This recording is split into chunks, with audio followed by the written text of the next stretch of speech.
here now? Well, we don't know what's going to happen. I've been talking to several players. Hopefully within the next few days I'll have everybody in my office and have a few words. The evaluation starts with page 1 today, and that's basically the way we're going to go at it. You know how bad news travels fast.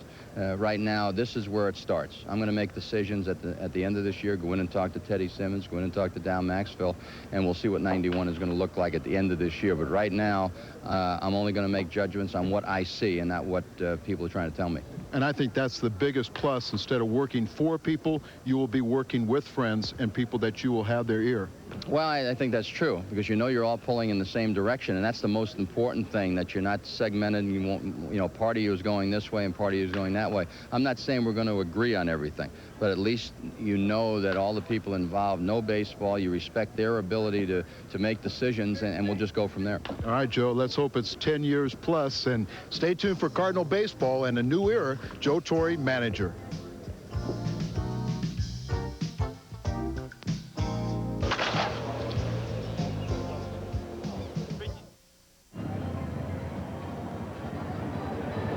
Well, we open a new book in Cardinal history and look at what Joe Torre has called page 1 here at Veterans Stadium in Philadelphia. Joe Torre has taken over the helm, and he will guide the Cardinals in the third and final game of this 3-game series, and the final game of this road trip before the Cardinals return to St. Louis for a series with the Mets. This should be some fun tonight, Hrabosky. Well, Joe Buck, I know Joe Torre as a teammate. I played under him, I played against him, and I can tell he's pretty excited. And his team is a little bit uneasy. They aren't sure what to expect from Joe, and a lot of question marks, and I think that we'll get some answers in the next 2 months. Let's take a look at the Southwest Airlines starting lineups for Joe Torre's St. Louis Cardinals. Vince Coleman and Ozzie Smith and Willie McGee. Pedro Guerrero back in the lineup tonight, followed by Todd Zeile, Terry Pendleton, Milt Thompson in right, then Jose Oquendo and Bob Tewksbury bringing up the rear. He's on the mound for the Cards tonight. Tonight's starting lineups are brought to you by Southwest Airlines, providing frequent flights and low fares to many exciting destinations. This is your and our first look at Jose De Jesus. He is a young man that was in the Kansas City organization, was traded earlier for Steve Jelks. He has a terrific arm. He can really bring the ball up there. It's just a question, can he throw strikes? If he throws strikes, this will be the defense behind De Jesus. Kruk in left, Dykstra in center, and Von Hayes in right. Charlie Hayes at third, Dickie Thon at short, Tom Herr at second, and Martinez at first. Darren Dalton, a hot-hitting catcher behind the plate, and on the mound De Jesus. A look at Joe West, the home plate umpire. He is joined by Fred Brocklander, Randy Marsh, and Harry Wendelstedt. Well, here we go. The era begins under Joe Torre. Vince Coleman leads it off. He'll be followed by Ozzie Smith and Willie McGee. Coleman still hitting very, very well. A lot of question marks surrounding the Cardinals. That's not news. A lot of question marks surrounding Vince Coleman. That one's not a question mark. Carmelo Martinez takes care of Coleman. 1 pitch, 1 out. And De Jesus gets rid of a nemesis. Vince Coleman is kept off the bases to start the game. That brings Ozzie Smith to the plate. This young man is from Puerto Rico. He has a great future if he can just harness his pitches in the strike zone. That one a little bit inside. We saw him at the AAA level last year. A lot of these Cardinal players did. He can dominate a game if he throws strikes, as we said earlier. There's ball 2. Talking about Nick Leyva, who was given a 2-year contract extension yesterday. Lee Thomas was awarded one earlier in the season, announced yesterday his contract extension, but they were saying some of the bold moves that Nick has made, and one of them included the last start with De Jesus. He yanked him after 1 inning because he walked 3 batters. Maybe a message to the youngster. And there's ball 3. De Jesus has had some first inning problems. If he can get over that first hurdle, things tend to go better for him, but that is not a good average for the first inning. So this will tell somewhat of a tale how he fares against the Cardinals in the early going. And there's ball 4 to Ozzie Smith, and the Cardinals have a man on with 1 out for McGee. That was one of the reasons I was a little surprised that Coleman swung at the first pitch from De Jesus. Let this guy throw a few pitches, see if he will walk the ballpark. And let's see what McGee can do. Willie, a 22-game hitting streak. He hit a double in the 6th inning of last night's game to extend that streak. That one's outside for ball 1. McGee is now chasing and is right on the heels of Lenny Dykstra for the longest hitting streak in the National League this year. Dykstra had one 23 games long earlier this season. Pretty consistent numbers for Willie throughout the season. Upstairs with a fastball, and McGee could not catch up. 1 ball, 1 strike. Mentioned the 22-game career high hitting streak for Willie. He's hit .413 during that period, 36 for 87.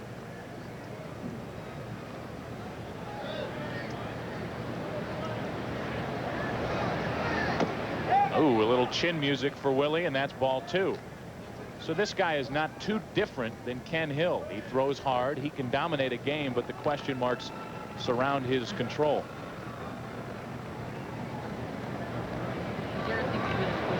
Pretty much a steal, though, for the Phillies organization to get him. And that one gets away from Dalton, and Smith motors down to second base. So one way out of the strike zone. Dalton couldn't even catch up to it. It's 3-1 on McGee, and the Cardinals have a runner in scoring position. I have to believe it should be scored as a pass ball. Dalton gets his glove on it, but it just high express, sailing on the catcher, going all the way back to the screen. That still has to be caught by Dalton.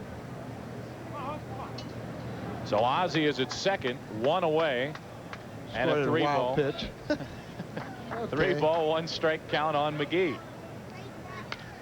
That's out of play. 3-2.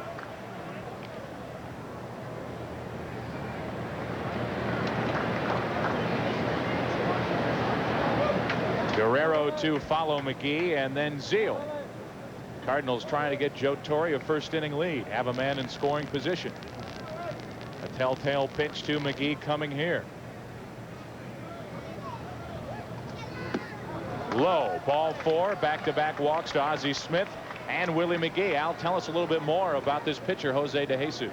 Well, he throws a fastball that has been recorded at 95 miles an hour this year, a slider, and an occasional changeup. He is a power pitcher all the way, an extremely live arm, and yes, there's a question mark behind his control. And Dalton, his catcher, says, hey, I just put down a figure. I don't set up inside or outside. I just stay right there. He's aggressive on the mound, and they're trying to simplify his windup, just trying to help him throw strikes. He can't bunt a lick. They say he's scared, and Jose Oquendo says he's a bad basketball player. They played one-on-one, and Jose said he held the big guy to 0 points. No, Jose was guarding this guy. He is huge. That is quite a feat for little Jose Oquendo. Here's Guerrero, 1st and 2nd. 1 out, back-to-back walks to Smith and McGee. A wild pitch mixed in there. Guerrero making his first start in the last 4 games. And he went after a bad pitch down and away, but a good pitch for De Jesus. Guerrero probably up there thinking he's going to pipe one here, trying to throw a strike. And De Jesus took a little something off that pitch. It looked like Pete almost turned around to ask what was the pitch, expecting the fastball. It appeared he got a slider. Zeal will follow Guerrero. I said that it was pretty much a steal for the Phillies to get this pitcher De Jesus for Steve Jeltz, an infielder who had played here for quite a while. A lot of people in the Phillies organization think that if De Jesus can control his fastball, he might be a #1 pitcher on this club before too long. 1 ball, 1 strike to Guerrero. I concur. Steve Jeltz is, a good guy to have in your club, but he's a lifetime .210 hitter, right around that mark. So a backup infielder for potentially a starting pitcher. That one's out of play, and that puts Pedro in the hole. 1-2. Pedro was out with a bad left foot. He pinch hit last night and ended the game on a soft liner to second base. What a game last night. That would have been a fun one for Joe Torre to start out with. Oh, I don't think so. I think Joe would be content with a 1-0 game, about an hour and 53 minutes. Yeah, that 11-10 game in which the Cardinals ended up losing was a barn burner. Way outside and low, and a good block by Dalton. 2-2. Cardinals scored 3 in the 7th, 3 in the 8th, 2 in the 9th. Had a man in scoring position with Guerrero at the plate. He hit a soft liner to end the game, but Cardinals showed their abilities to come from behind, something we have not seen from them for the better part of this season. 2-2 to Guerrero. That's Hayes and an error. Smith will round third and come home. An error on Charlie Hayes, and the Cardinals lead 1-0 on a ball that might have been a double play with the bad foot for Guerrero. It may have been two. Instead, it's an E5, and Ozzie Smith comes home to roost, and the Cardinals are on top. Charlie Hayes leads all National Leaguers in the third base in fielding percentage, but you're right, that ball just goes off the heel, goes into left field, and what could have been an ending double play turns into be a big pivotal part of this game. Charlie has improved dramatically in the errors department over last season, but he should have made that play easily. This is Zeal, and that is a strike. That is a play that you rarely see a major leaguer miss. I mean, he flat out missed that ball completely. It was not a screamer down to third base, and yet he just misjudged it, and the ball eluded his glove. That one's low.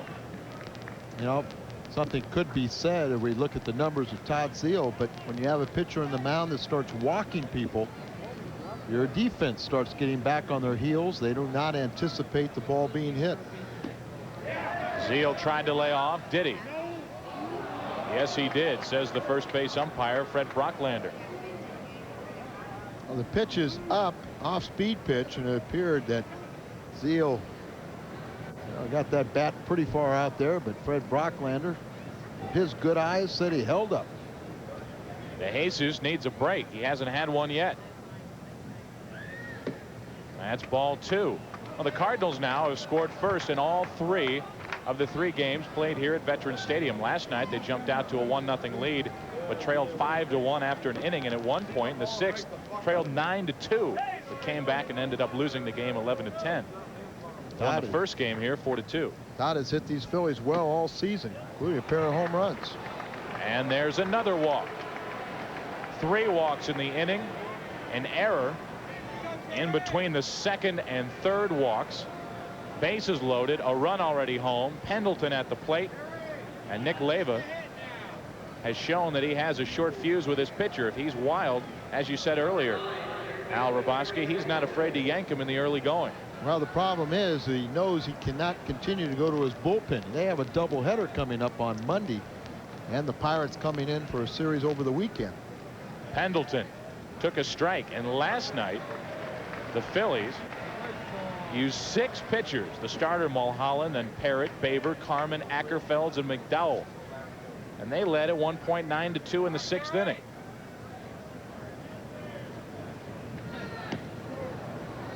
Pendleton certainly has been struggling lately, and last month he struggled, batting just .123, but lately, Al, things have really gone down the drain for Pendleton. 11 for his last 102 at bats.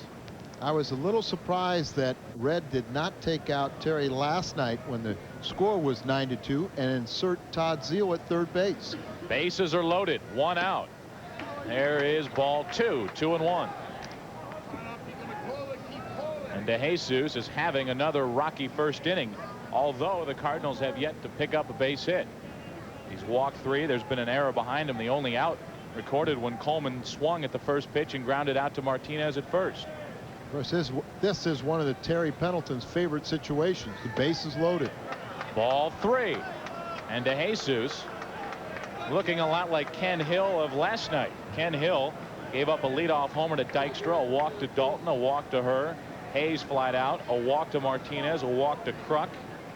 He walked home a run, and tonight it's DeJesus's turn to miss the strike zone. See the anguish on Nick Leyva's face. He just knows his hands are tied a bit. Now they are stirring around in the bullpen, but the last thing he wants to do is to yank a starter in the first inning. That one right back here, 3-2. So a little offense for Joe Torre's first game as the Cardinal manager. Bases are loaded. Only 1 out, 3-2 on Pendleton. And of course, you could almost predict who the first man up for the team would be. It would be Dennis Cook. He has 5 career wins against the Cardinals, most of any team in the National League. 3 balls, 2 strikes to Pendleton. Bases loaded, 1 out. And he gets Terry on a pitch down and in. Terry is now 11 for his last 103 chances. A good pitch by DeJesus on 3-2. It wasn't a fastball. It was the slider. Make it the fastball. Made it the fastball, and Terry always has that tendency to try and swing too hard, but it was a good running fastball inside on him, and it appeared he was looking for a pitch just right out over the middle. Here's Thompson. Upstairs, swing and a miss. So DeJesus makes a good pitch on Pendleton on 3-2, keeps it in on the fists.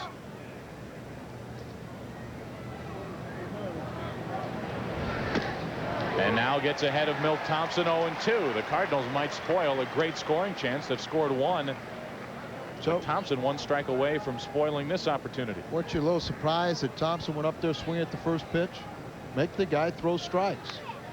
Thompson barely stays alive. Doesn't make a whole lot of sense. Joe Torre in the first inning is, to this point, has seen some of the Cardinals' problems. It's going to be very interesting. Joe's a very patient guy, and he will not formulate a lot of ideas or opinions until at the end of the season. And I think you know that's what his intent will be.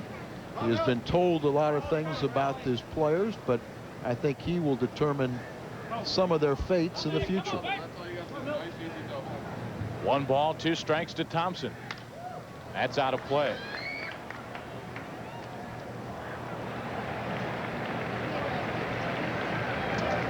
A note from the Newswire: the Mets have claimed catcher Alex Trevino on waivers. Sent pitcher Kevin Brown to Tidewater of the International League. We saw Kevin Brown's major league debut on the television network back in New York. That one's a little low, 2-2.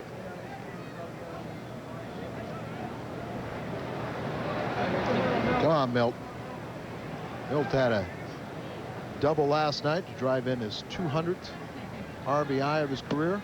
Oh, inside, and Thompson had to jackknife there. 3 balls, 2 strikes. Pitch inside, and these hitters looking for something out over the plate. They know that the youngster is having trouble throwing strikes, but he has a live arm. There's good movement. It's just a question of throwing strikes with it. The runners go. A fly ball into left. Well hit. Kruk at the track, at the wall. He makes the catch, and DeJesus gets out of the first half inning with relatively little damage being done. 3 walks and an error, yet only 1 Cardinal run scored. After a half inning, 1-0 St. Louis. Let's look at the Southwest Airlines starting lineup for the Phillies. Dykstra, Dalton, and Hr. Then Von Hayes is a cleanup hitter. Martinez, Kruk, and Thon. Charlie Hayes bats 8th, and then the pitcher Jose DeJesus. Bob Tewksbury throws the fastball, the slider, curveball, and change to right hand. He's a right-handed John Tudor. He throws his fastball away to the right-handers. Oftentimes it's a sinker. In on the left-handed batters, a cutter. But you can see how he works that one side of the plate, the first base side of the plate. He'll backdoor sliders, but he works that first base side of the plate, particularly with 2 strikes, trying to make that his out pitch, and outside. Night and day with regard to Jose DeJesus. Tewksbury right around the plate always. There's a pitch a little bit low for ball 1. Tewksbury's control sometimes can be scary. It's so good. He puts the ball in play, and that's good for a pitcher who will pitch half of his starts out of Busch Stadium. Tewksbury has walked just 11 in 68 innings pitched with the Cardinals, and has walked only 7 in 53 2/3 innings during his 8 starts. So these Phillies hitters can go up there expecting to see strikes. However, Tewksbury's fallen behind Dykstra 2-0. That's into right center field. A hit for Dykstra. Len Dykstra, who came into this game with a .442 average against the Cardinals this year, leads off the game offensively for Philadelphia with a hit to right. Well, you fall behind the count on a guy that's hitting so well, leading the National League in hitting, and you put that pitch in the heart of the strike zone, he's going to make you pay. Lenny can do some damage when he's on the base pass.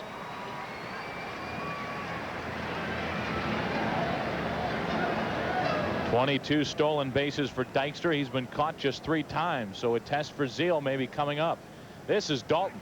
What a game Darren Dalton had last night.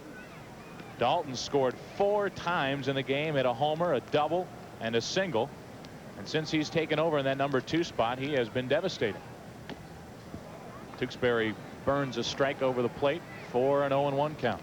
Dalton 246 on the season, but he will bat in the 2nd spot against right-handed pitching, and he is really coming into his own now, utilizing all aspects of the field. Before, he was far too much of a pull hitter. Dalton, a free agent at the end of this season. A check on Dykstra. He won't be going anyplace. Left-handed hitting catchers, and Dykstra being checked by Tewksbury. Tewksbury keeps runners fairly close and has a fairly quick move to the plate. There goes Dykstra. The throw by Zeal. Not in time. Dykstra slid around the tag. Zeal made a pretty quick throw, but Dykstra was able to get in behind the tag. Has 1 foot on the carpet. He starts well. Tewksbury doesn't have that high octane velocity. Throw up in front of the bag. Ozzie trying to catch it and then make the sweep tag. But Dykstra gets underneath it. That's his 23rd stolen base of the season. He's only been caught 3 times. That's a great percentage. Runner at second, nobody out. That's out of play, and that's strike 2. 1-2 to Darren Daulton with Tom Herr to follow, and then Von Hayes. Well, we mentioned that Daulton really pulls the ball far too often, but this is a case where that's his objective.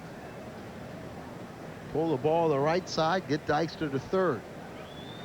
Daulton also has some good power with that pitch down and in. 1-2 on Darren Daulton. A little bit outside, and Todd Zeal wants to chat with his pitcher. Bob Tewksbury's coming off a 6-1 loss at New York. Defensively behind Tewksbury, it will be Coleman in left, McGee in center, and Thompson in right. Pendleton, Smith, Oquendo, and Guerrero on the infield. Zeal behind the plate, and of course Tewksbury on the mound. He has a 2-ball, 2-strike count on Darren Daulton.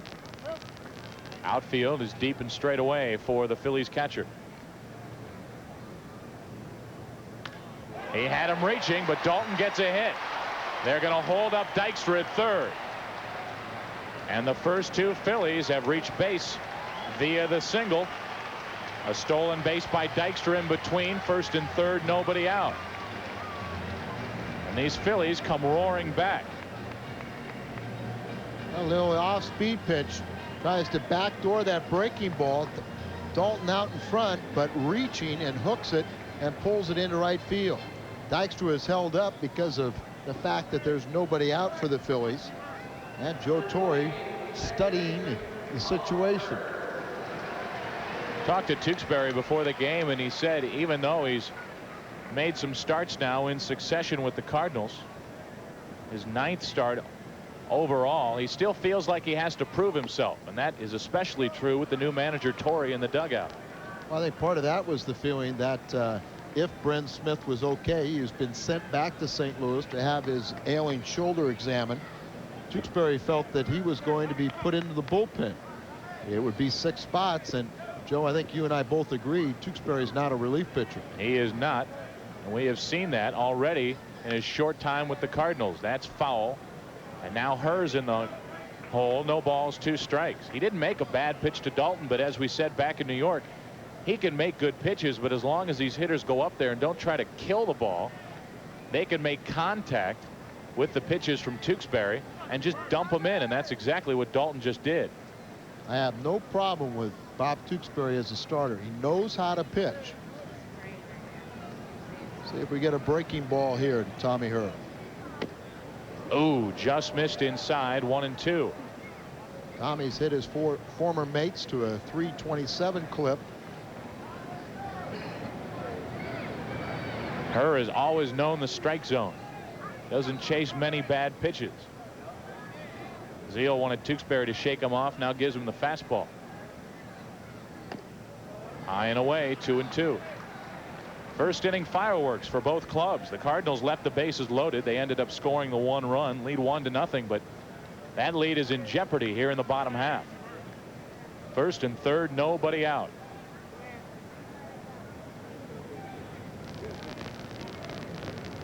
Cardinals would gladly give up the 1 run to even it at 1-all for the double play.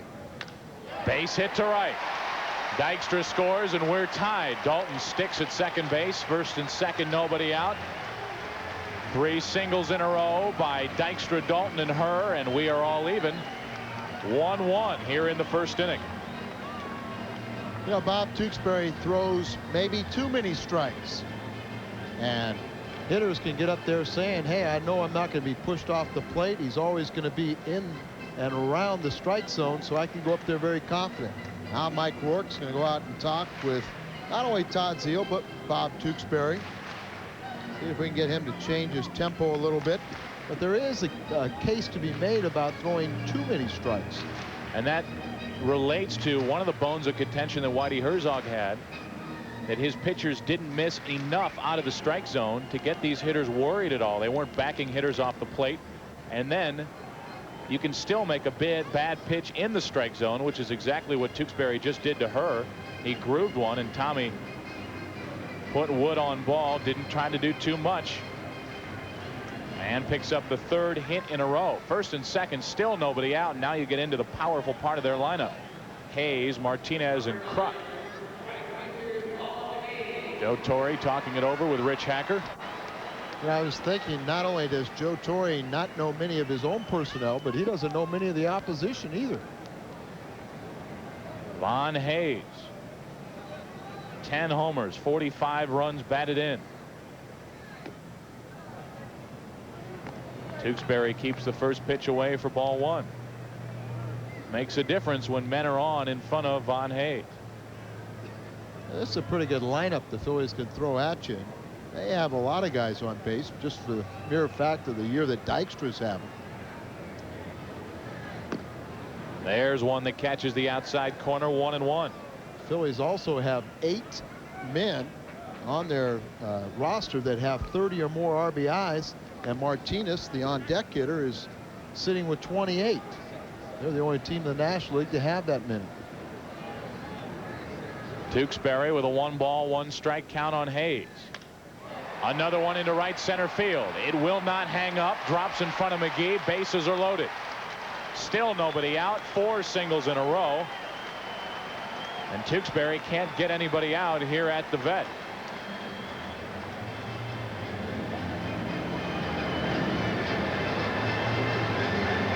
Von Hayes was so frustrated by John Tudor, but you can see he's not reaching. The ball is up in the strike zone, and that is extremely hittable. And you can see almost that these Phillies are not trying to do too much, like you said.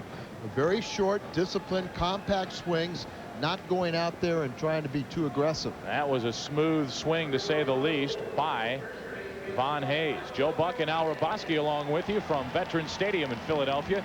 And we are thrilled to be with you in Joe Torre's maiden voyage as a skipper. See Ken Daly running down to the bullpen. Last night, Frank DiPino had to come in the first inning.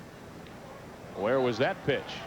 I guess a little bit outside. Martinez gets the benefit of the doubt from Joe West, the home plate umpire. Ball 1. Ken Daly is throwing in the Cardinals bullpen along with, it appears, Tom Niedenfuhr.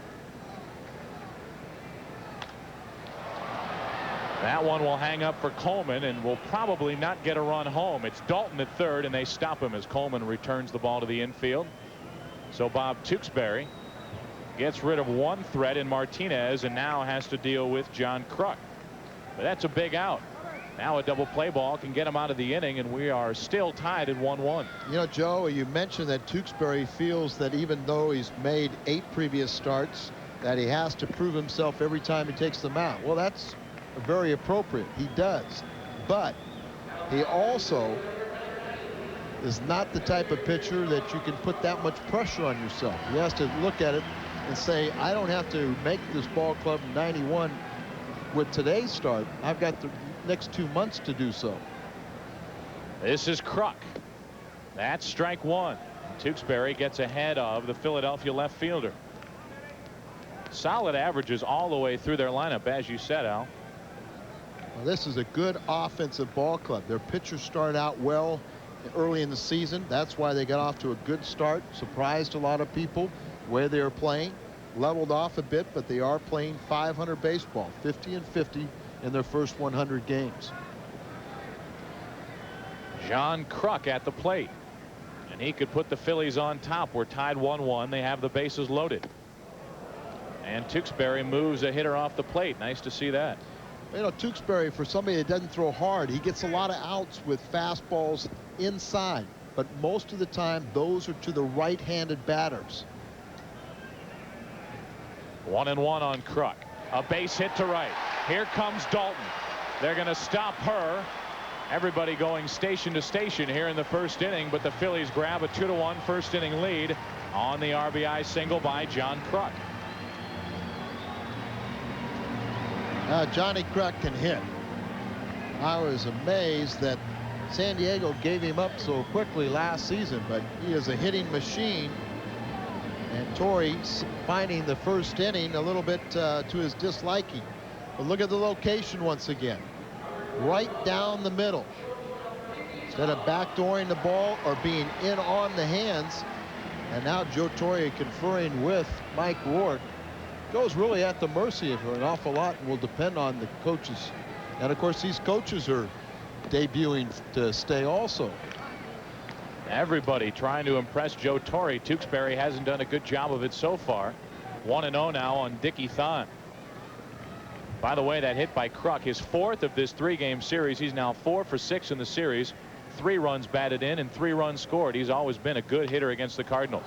Pendleton comes to the plate. 1 out, and that's all that the Cardinals will get. But it's a big out as Thon cannot get Tommy Her home. They had bases loaded, 1 out, and Pendleton made the right choice. He keeps it a 2-1 game. He comes in on the ball, gets a short hop, has the play in front of him. It's a force at all bases. The easiest play for him is the play at the plate. And the ball was not hit sharp enough, so not only did Terry get the right play, cut off the run at the plate, Zeal didn't try and make a careless throw by throwing it, trying to get somebody going down the first baseline. Well, Charlie Hayes looks for his first hit of the series. He's 0 for 4 as he stands in there with an RBI and a run scored. Bases loaded, 2 out now. And Tewksbury could escape, so to speak. There's a good breaking pitch for strike 1. Well, Hayes, 395 this season against the Cardinals, 324 in his career. But, you know, last night it was extra base hits. The two clubs combined for 12 doubles, 15 extra base hits total. And here the Phillies, they have 5 hits in this inning, but they're all singles. And Tewksbury makes a good pitch to Hayes. I think he'd be happy to get out of this first just down 2-1. I know I would be. Keep this game within reach. Bases are loaded, 2 out. 1-1 on Charlie Hayes. Ball 2. Von Hayes, the runner at third.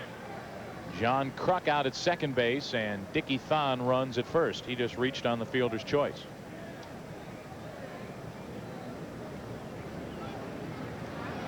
They play Hayes to pull in the outfield, and he's ahead on the count.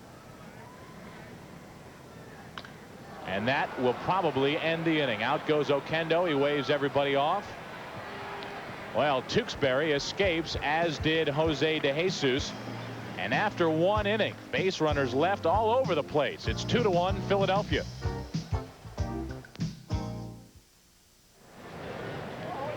Before the game, Al Hrabosky asked Joe Torre what it felt like to once again wear the birds on the bat. Well, when I put the uniform on today, knowing I didn't have to go out and play an old-timers game, the feeling was so special to me. St. Louis, the 6 years I spent in St. Louis during my playing career were so special to me. I left and I didn't want to leave after the '74 season. And to put it back on and to know you're in the position of a manager in a city that loves baseball and cherishes baseball the way St. Louis does, I just can't describe the feeling. I know I had goosebumps at the press conference yesterday, and I had goosebumps when I tried on the uniform today.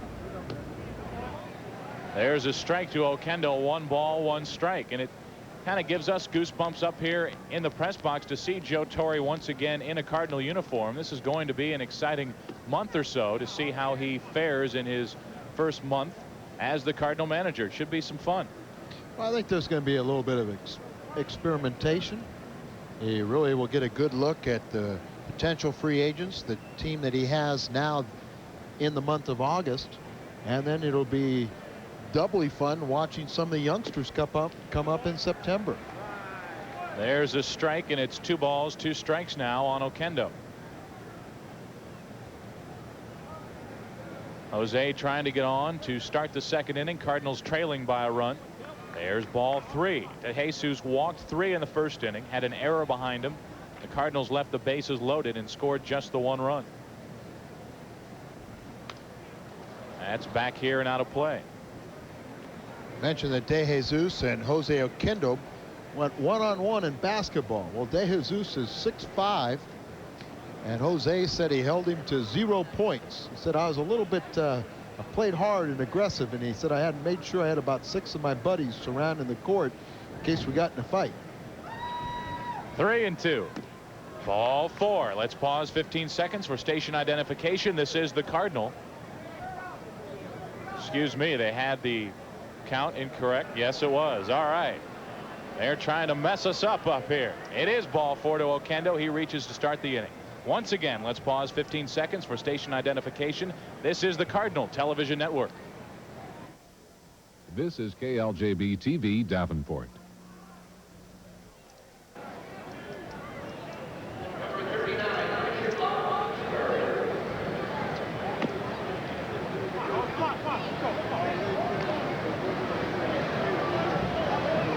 First pitch missed outside for ball 1 to Tewksbury. Well, evidently Oquendo didn't know the count, or the home plate umpire Joe West didn't know the count. The scoreboard operator was correct. And a sacrifice is good by Tewksbury. He can handle the bat. And that really comes into play a lot more than people realize. A pitcher who can sacrifice a runner down to second base. Tewksbury's just done it. A runner at second, 1 out for Coleman. Exactly right, Joe, because you can keep yourself in a game. Be in a situation where you don't have to use a pinch hitter or somebody to get the job accomplished. Tewksbury had very good form on the bunt. They shade Coleman to go the other way in the outfield. Vince swung at the first pitch back in the first inning, and I'm sure as he sat in the dugout and watched DeJesus walk 3 later that inning, he was shaking his head as to why he swung at the first pitch. Now he takes ball 1. Well, Vinny last night had 3 RBIs, and that equaled last year's 28 RBIs. So a very good RBI season to this point. Maybe he can get a career high. His career high is 43 back in '87. There's ball 2, and DeJesus is really a thrower. This is where you hear that definition. He's a thrower, not a pitcher. He's got a great arm, 90-plus fastball, but he doesn't have that harness on it yet. He can't guide it into the strike zone. And Dalton just really trying to get to him, saying, hey, you're not going to stick around because Nick can't stand it, or any manager can't stand walks. You'd rather be hit around the ballpark. Well, a leadoff walk to Oquendo in the inning. Tewksbury sacrificed him to second. 2-0 on Coleman, who swings at a pitch and fouls it back. I kind of thought he might be taking on that pitch. Well, things have changed a little bit. And of course, I'm not so sure I would disagree with Vince there, because it's that sort of that adage. The catcher goes out there, he says, hey, just throw strikes. You might catch him throwing an 80% fastball. 2-1 now on Coleman. And he chased a bad pitch there. 2-2. But by swinging at that pitch, then all of a sudden the pitcher goes, okay, now I can let it go. And he has good movement on his fastball, a very live arm. It's just a question, where will it be? More than not in this game already, it has not been in the strike zone. But the count is now even on Coleman, who was once ahead in the count. 2-0. It's now 2-2. Ooh, that didn't miss by much, and it's a full count. But Joe, not only did the batters go up there and not sure where the pitchers are going to be, but that umpire. And he starts seeing so many balls after ball all up and down the strike zone. When you make that borderline pitch, he won't ever give it to you. Subconsciously, he doesn't think you can throw a good pitch. Ooh, DeJesus makes a nice play. Out at first is Coleman. If that ball gets by the pitcher, Coleman most likely has an infield hit, but he got in good position, fielded the play, and retires Vince for the second time in the game, and it's up to Ozzie. He was very quick in snaring that little ground ball off the bat of Coleman, but he almost threw it away because he whipped around and then he kind of just lobbed it over to first. Didn't have much on the throw, so you don't have the accuracy. Ozzie, who walked his first time. That's ball one. You telling me with a quickness like De Jesus just showed there in his height, Oquendo didn't get any shots blocked? There's no way. I want to see film of that one. That one's for Martinez. De Jesus covering, and he gets out of the second inning. A leadoff walk to Oquendo, a sacrifice, then a couple of groundouts. We played an inning and a half at the vet. 2-1 Phillies.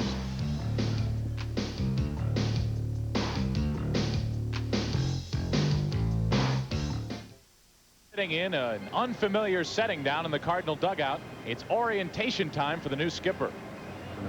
Right. I'm just trying to make sure I can match the faces with the names right now. It has been tough. It's going to be tough for the next few days. But once we get all the media hype out of the way, I think we can get really concentrating on playing baseball and evaluating talent and just finding out where we stand. And hopefully at the end of the year, we'll know that. And I think that one is down the line and fair. It hits and now goes into the seats. A ground rule double for De Jesus, the pitcher. When things are going bad for Bob Tewksbury, he's getting that pitch too much over the strike zone, and even his counterpart, the pitcher De Jesus, goes the other way and doubles into right field. Well, they say that De Jesus is scared, can't bunt at all. This is his second hit in 15 plate appearances, and obviously with that swing, Tewksbury's pitch just got too much of the plate. So the leadoff man is on again for Philadelphia, and here is Dykstra, who singled, stole a base, scored in the first inning. Joe Torre told me he was trying to go up to players, look them straight in the eye, shake their hand, and also see what their name was over the locker. Hi, nice to see you. Who are you? And he, really was saying he wished they would put the names on the front of the jerseys. Right center field. McGee to his left. De Jesus tags and now stops as McGee lollipops one into third base. I was about to tell De Jesus he showed me some good instincts as a base runner until he immediately tagged up on that deep drive into right center, and then he took off, broke to third, and did a U-turn. And he could have walked over to third. And he was shaking his head. Tewksbury saying thank you very much. I'll try not to return the favor later, and De Jesus sticks at second base. He's there with one out now for Darren Daulton. So Dykstra is retired on a fly out to center field and does not get the runner to third base. There's a good pitch. Only because the runner didn't go. Dykstra did what he could, but De Jesus not used to running those bases. He's used to heading back, and he thinks he should be sitting in the dugout right now. Daulton hitting .317 since the All-Star break. That one's inside. 1 ball, 1 strike. Darren singled and scored in the first inning as well.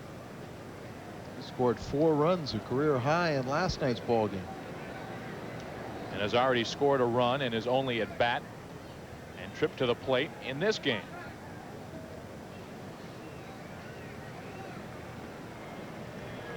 One and one the count. Daulton did everything he could to lay off, and he did in time. 2-1 on a high pitch from Tewksbury. Well, it was a changeup from Tewksbury, but instead of leaving it down and away, it was up out over the middle of the plate.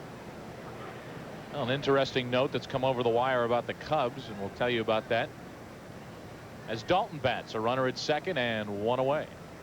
Phillies already leading 2-1. Good pitch, strike 2. Well, the Cubs today reactivated outfielder Jerome Walton, the rookie of the year last season for the National League. He had been out since June 18th with a broken bone in his left hand. To make room for Walton on the roster, the Cubs sent veteran outfielder catcher Lloyd McClendon to Iowa. That's foul and almost decapitated Fred Brocklander at first. And he showed good agility to get out of the way of that one. He's saying that was a foul ball. Bit embarrassing for an umpire, but gets the call correctly. Line drive, sinking right at him. Ooh. Cat-like reflexes by Fred Brocklander. And anesthetized cat. 2-2 to Dalton still. Just missed outside. Full count.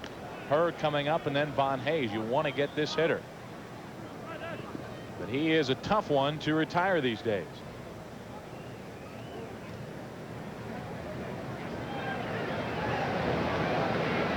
Tewksbury has not walked a batter yet. Has not struck out a batter yet. Now he's walked a batter. Dalton picks up a 1-out walk, first and second. One away for Tom Hurd. Well, you know, when Tewksbury walks somebody, he just doesn't have his good location. Of course, he was making so many pitches over the heart of the plate, getting hit. He's already allowed 6 hits in this game. And we might get a chance to see just what kind of temper Joe has about pulling a pitcher. You have played under him. Does he have what you would call a quick hook? Well, I think he has to remember that he has a tired bullpen. That one's low. The Cardinals have played over 100 games. They only have 3 complete games of the season. And just about everyone was worked. Even Lee Smith has had to get up in the 9th inning and toss in case they would have tied the game. The Cardinals ended up using 5 pitchers in the game anyway. It's now 2-0 on her with Von Hayes to follow. There's Big Lee. He stays in the dugout until about the 7th inning, and Mike Rourke's going to pay another visit to Tewksbury. That was a nice shot of Lee Smith talking to the young Cardinal infielder Craig Wilson. Understand when Lee Smith was with Chicago, he really took Sean Dunston under his wing and guided him through his first few seasons in the National League. Now he looks like he's giving a little advice to his buddy Craig Wilson. I think if Big Lee Smith was talking to me, I'd listen. Oh. But you know, you talk about Lee Smith, a huge man out there on the mound, but just one of the nicest guys in all of Major League Baseball. And definitely hasn't let his success affect him. Even back home, he's just known as one of the guys. Hangs around all of his buddies. There's Ken Daly up for the 2nd time. 2-0 on Tom Hurd. Tom singled and drove in a run in the 1st inning. 1st and 2nd, 1 out. Low. 3-0. Yeah, it's kind of interesting to me is, you know, Tommy Hurd was in the league when Joe was managing at last with Atlanta. But Ken Daly played for Joe Torre, and at that time he was a young starter. In '82, he was sent up and down a couple times. Eventually, Joe traded him to the Cardinals. So maybe Joe's still thinking that Daly's a starter. This is one of the few times we've seen him get up this early. We're only in the 2nd inning. 3-0. There's a strike. But it's a bit unusual because we noted, like last night, Frank DiPino came in the 1st inning. So the bullpen is a little bit out of whack. When you have a game such as the Cardinals had last night, what they need more than anything is a complete game. You mentioned that trade, which brought Daly to the Cardinals. He was traded with Mike Jorgensen for Ken Oberkfell. Good pitch by Tewksbury. Runs the count full. Jorgensen was also one of the candidates to take over this club, and he was the manager of the St. Louis AAA club last year at Louisville. He is now a roving instructor in the minor league system. So some old familiar faces. Joe Torre, Mike Jorgensen, Ken Daly. All we need is Ken Oberkfell to show up at the ballpark, and we'll have the trade sitting in front of us. Well, you can go full cycle. How about Joe Torre was considered for Dal Maxfield's job? He interviewed for the general manager's job. Now Maxie hires Joe Torre as his field manager. 3-2 to her. Tewksbury wheels, and ball gets away from Ozzie. De Jesus is going to try it. And the other runner goes down to 2nd base. What a slide by De Jesus. He's lucky he didn't hurt himself. Think he's unfamiliar to the base paths? 2nd and 3rd, and that will be an error, most likely on Ozzie. That ball should have been handled. Well, actually, Ozzie snuck in behind the pitcher. They had him picked off, and then he failed to catch the ball behind 2nd base. He turns like this, and then all of a sudden Tewksbury realizes that ball definitely should have been caught by Ozzie. Now let's see this patented slide. Uh-oh. Oh! I think he thought it was a swimming pool. What was the degree of difficulty on that one? Well, Hello, Mr. Base. He went in there rather hard, and for a pitcher, you never like to see a pitcher go in hands first and do a head first dive. Second and third, 3 and 2 on her. Will that get the runner home? He's trying. The throw. See ya, Jose. Out at the plate. A good throw by Oquendo, and Jose de Jesus did not put a clinic on in that succession of events. As far as base running is concerned, he should have been at third on the ball hit by Dykstra, and he tried to score on a ball he had no chance on. Now Todd Zeile blocked the plate very well last night, sealing off a potential run. Here, Oquendo has a play in front of him, makes a strong throw. Todd really didn't put that left leg there, and actually I think the pitcher's leg got in there safe. That's did a one of the poor things. job, a very poor job Todd Zeile did in the New York series blocking the plate. He did an excellent job last night. This one wasn't very well tonight, but he got the call. They talk about his throwing. That's another thing that Todd Zeile has to work on, getting in front of the plate. He's the one with the gear on. 2 outs, runners at the corners, and Von Hayes at the plate, who singled his first time.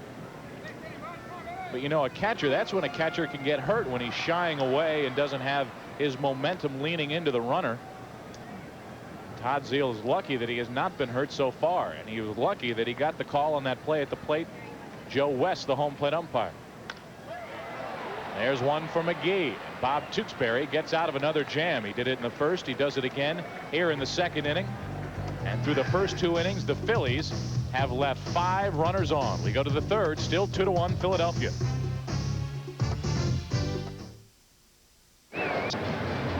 Every Cardinal fan 16 and older with a paid admission to the Friday, August 3rd Cardinal Mets game will receive a travel mug courtesy of the Olive Garden. This 22-ounce thermal mug is great for the Cardinal fan on the go and features the autographs of the 1990 Cardinals. That's travel mug night, Friday, August 3rd, game time 7:30. Compliments of the Olive Garden. This game goes to the third inning. De Jesus back to the mound. The Phillies holding on to a 1-run advantage. It will be the heart of the order for the Cardinals, McGee, Guerrero, and Zeile. By the way, we should make mention of the fact that they did give that error to the pitcher Tewksbury and not to Ozzie Smith on that ball that trickled into center field and allowed the 2 runners to move up. But I think your assessment was correct the first time. It should have been an error to Ozzie. Third inning, 2-1 Philadelphia. McGee trying to extend his 22-game hitting streak. Walked his first time. De Jesus might never give him a chance to extend his hitting streak. He has had control problems already. He's walked 4 through the first 2. McGee, Guerrero, and Zeile coming up. Out of play.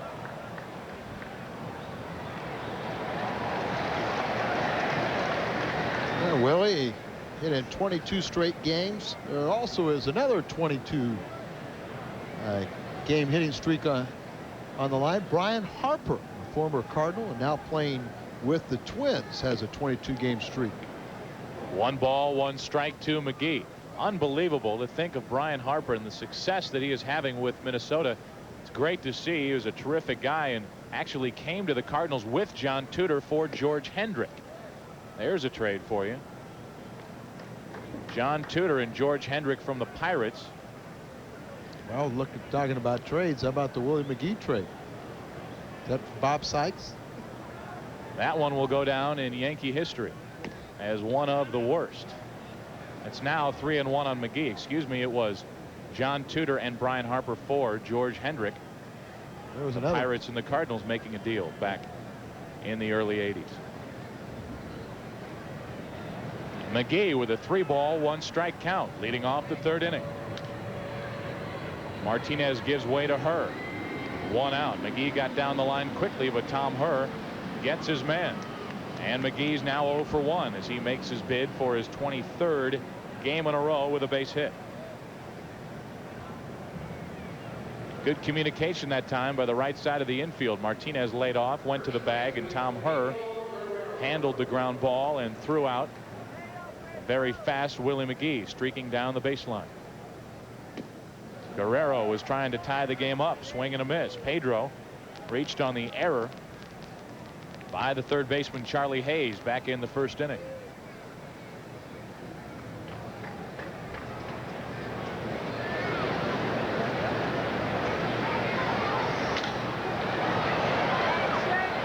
Von Hayes, now Tom Herr wants it, but the outfielder takes charge and makes the catch. Von Hayes called off Tom Herr, as an outfielder should do. 2 away. Guerrero's now 0 for 2, and Zeal, who walked his first time, strides to the plate. Well, you're right. It's much easier for that outfielder coming in on a ball, a high towering drive, to catch it than an infielder backpedaling, going back on the ball. And remember, for the first inning, Oquendo caught a ball off the bat of Charlie Hayes. Afterwards, Rich Hacker talked to Oquendo because it was Milt Thompson who had a much easier play. Todd Zeal hit a towering 2-run homer in the second inning of the first game of this series, deep into left field. His 11th homer on the year. There's a strike. 1 ball, 1 strike. Todd has 11 homers, 36 runs batted in, and is hitting .226.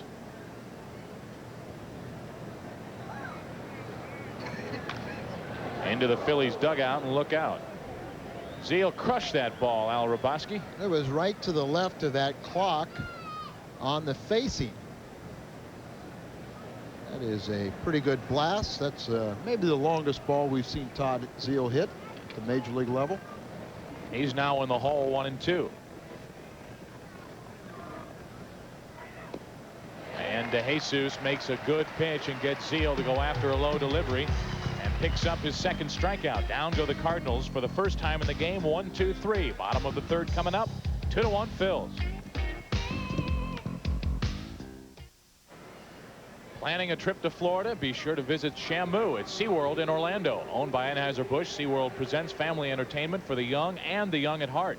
SeaWorld offers an extensive lineup of spectacular shows, educational exhibits, and entertaining attractions. SeaWorld Park in Orlando is open year-round. The best way to find out everything about SeaWorld is to go there. The second best way is to call 407-363-2571. Here's Carmelo Martinez. There is strike 1. Bottom of the third inning. Cardinals trailing Philadelphia 2-1. Carmelo, the first out retired by Tewksbury in the game when he flied out to left in the first inning. Hitting .224.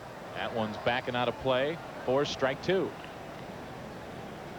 John Kruk and then Dickie Thon will have their chances here in the third inning against Tewksbury.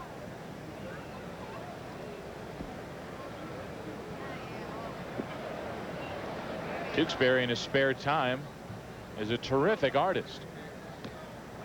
He tried to paint the inside corner there. It's 1-2.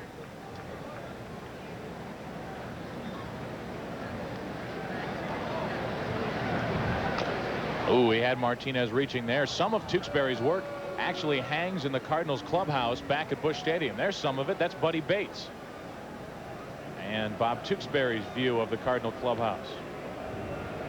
Chicago White Sox and their starting rotation.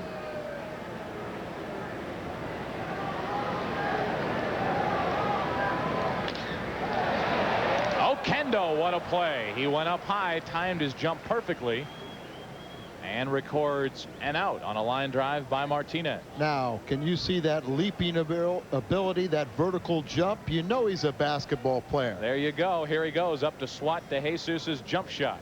And of course, I asked Dickie Thon, who is from Puerto Rico also. I said, you know, Jose said that DeJesus is a terrible basketball player. And he said, well, if Jose Oquendo could beat him, he must be, because Jose should be a jockey. There's a pitch high and away. And speaking of Oquendo, let's look at the positioning of Oquendo with Kruk at the plate. Getting his shot at right field this evening. Way beyond the infield. That's ball 2 to Kruk. Actually, the first delivery, he was closer behind Guerrero. But Guerrero well off the first base line. Oquendo extremely deep.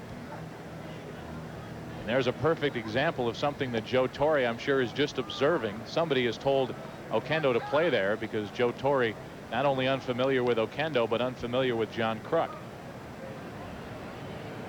And that's another process that is going to have to be approached by Joe Torre. There's a fly into left. Coleman. 2 out. Let's get another sampling of Bob Tewksbury's artwork. There's some talent there. Gaylord Perry. Looked like the first one was Necro. Nashville Sounds. Akeem Olajuwon. Who's that? Yogi Berra. Could be you. No, I don't think so. Looks a little bit like you. Thank you. When you had your eyes examined lately. There's ball 1 to Dickie Thon. Tewksbury has retired the first 2. I can't wait to do a drawing of you if you think I look like Berra. Will Tewksbury have his first 1-2-3 inning? It's up to Milt Thompson. He does. Down go the Phillies in the third. 1-2-3 to the fourth we go. 2-1 Philadelphia.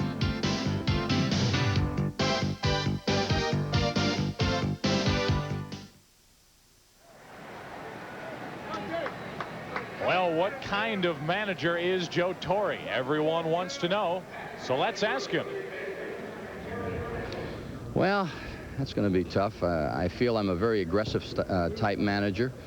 I like to run people. I like contact hitters. Sure, you like guys that hit 3-run home runs. Hopefully they'll sneak one in here and there. I'm a patient manager. I think pitching is very, very important. Rube Walker taught me that a long, long time ago when I really didn't give enough emphasis in New York to the pitching staff, and we traded away first Tom Seaver and then John Matlack, and he said it's really tough to play this game unless you have pitching. So I think I'll really concentrate on pitching and hope that the hitting will take care of itself. Well, can you tell that Joe Torre has been broadcasting for the California Angels? He looks about as ease with that microphone as anybody. He is going to be a treat to be able to talk to throughout this season and the next couple of seasons. He can give us some good info. 0-2 on Pendleton. He fights that one off and fouls it out of play.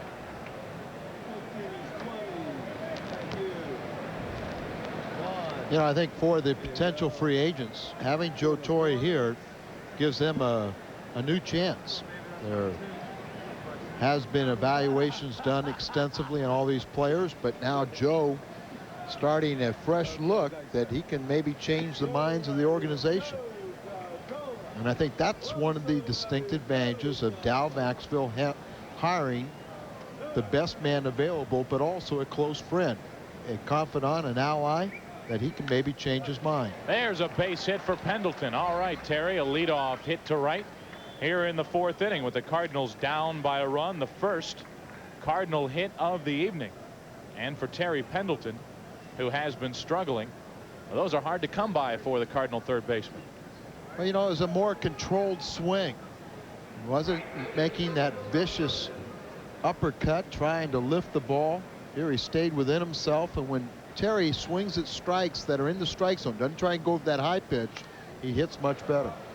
Another aspect of DeJesus having control problems, he had Pendleton set up at 1-2, but still did not have enough control to be able to make that good pitcher's pitch and retire Pendleton, who made contact and pulled the ball for a hit. They hold against Pendleton at first, so a hole on the right side of the infield for Thompson. 1 ball, 1 strike. Joe mentioned he's an aggressive manager. Let's see if he doesn't try the hit and run here. Terry doesn't have the base stealing speed he once had. Only 2 steals on the year for Pendleton. 1 ball, 2 strikes now on Milt Thompson. Pendleton has 2 stolen bases and has been caught stealing 3 times in 1990.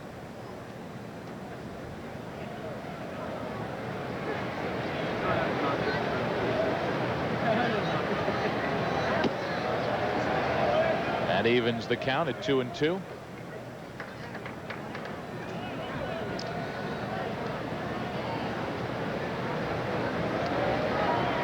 DeJesus. Thompson checked his swing. And now the count is 3-2. So once again, DeJesus had a hitter set up. Thompson was in the hole, and now it's a full count. Well, he's the type of pitcher that he's going to run an awful lot of counts full. He's going to be pitching behind a lot, or as you said, when it gets ahead, you know, he tries to nibble. There goes Pendleton, swing and a miss. Strike him out. and not throw him out. Boy, that was close. Joe Torre said he'd be aggressive. He sends Pendleton in almost a double play, a strike him out, throw him out, but Pendleton steals his third of the year. And a pretty strong throw, but it was a little bit to the third base side, so Terry could avert the tag by sliding to the inside. Good slide by Terry. Swipe tag by Dickie Thon, and the Phillies don't get the call. We do. Kind of looked like Pendleton was out. Second base umpire is Randy Marsh. He gave the call to Terry, who's at second now with one out for Oquendo. Tewksbury will bat after Jose. Pendleton missed with that front foot, and then the tag was on his back foot, and it kind of looked like Thon got the ball on his back foot. That moves Pendleton to third as Oquendo grounds out to second. So it's up to Bob Tewksbury to help his own cause. Runner at third and 2 out. Cardinals trailing Philadelphia by a run here in the 4th inning. And if I remember correctly, you said Tewksbury can help himself swinging the bat. He can hit a little bit. He came into this game and actually will stand in there batting at the 250 mark. Has 1 run batted in on the season. And against a guy like DeJesus, if Jose should make a bad pitch, Tewksbury would have as good a chance as any other pitcher to hit it. Maybe not as good a chance as Scott Terry, but we had some good hitting from the relief corps for the Cardinals. DePino hit a double. Terry had a couple of hits on a run scored. That was the potent end of the lineup. That pitch didn't miss by much. 1 ball, 1 strike. Jim and Laura Fryer, native St. Louisans, now living in Philly, are here tonight celebrating Jim's 35th birthday. Upstairs with a fastball, and Tewksbury is now in the hole. 1 ball, 2 strikes. He is trying to tie this game. Pendleton at third and 2 out.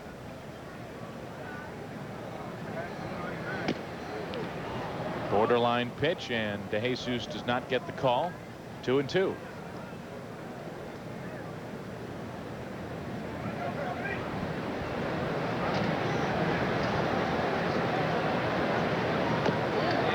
Ball 3.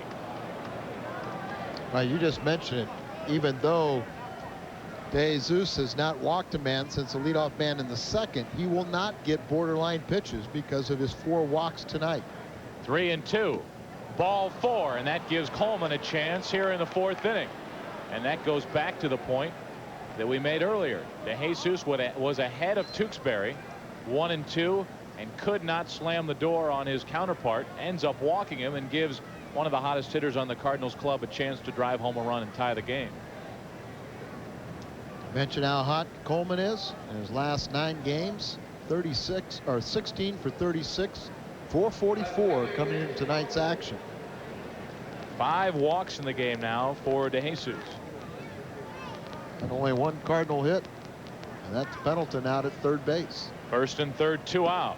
Ball 1. Imagine a guy like DeJesus has to be a strong pitcher because he's going to throw an awful lot of pitches in an outing. Yeah, but he's not, because if you look at his record, because of how many pitches he throws, he's only a 5-inning pitcher. So that control takes away from his game as the innings continue, because he has thrown an awful lot of pitches already. Dykstra broke in, now goes back. Down go the Cardinals in the 4th inning. A hit, a walk, 2 stranded, 6 stranded in the game to the bottom of the 4th. This game goes 2-1 Philadelphia.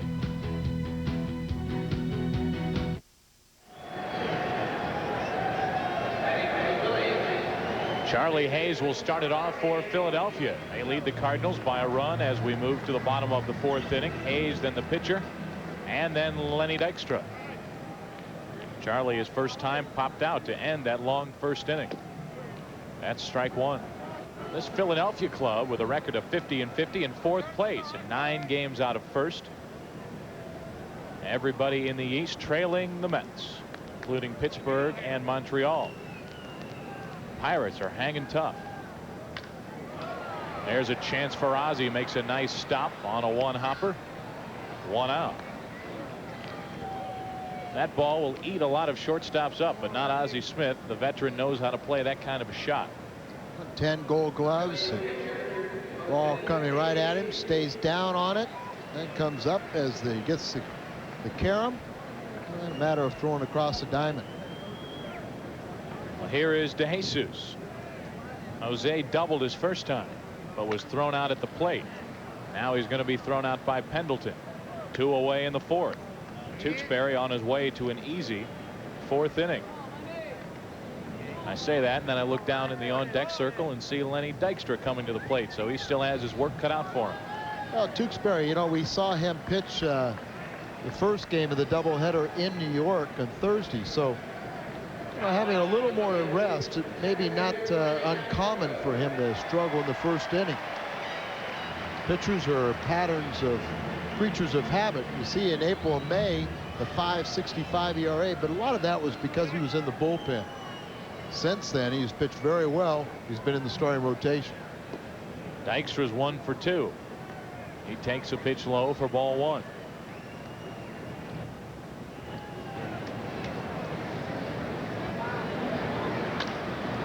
Ozzie, a big hop.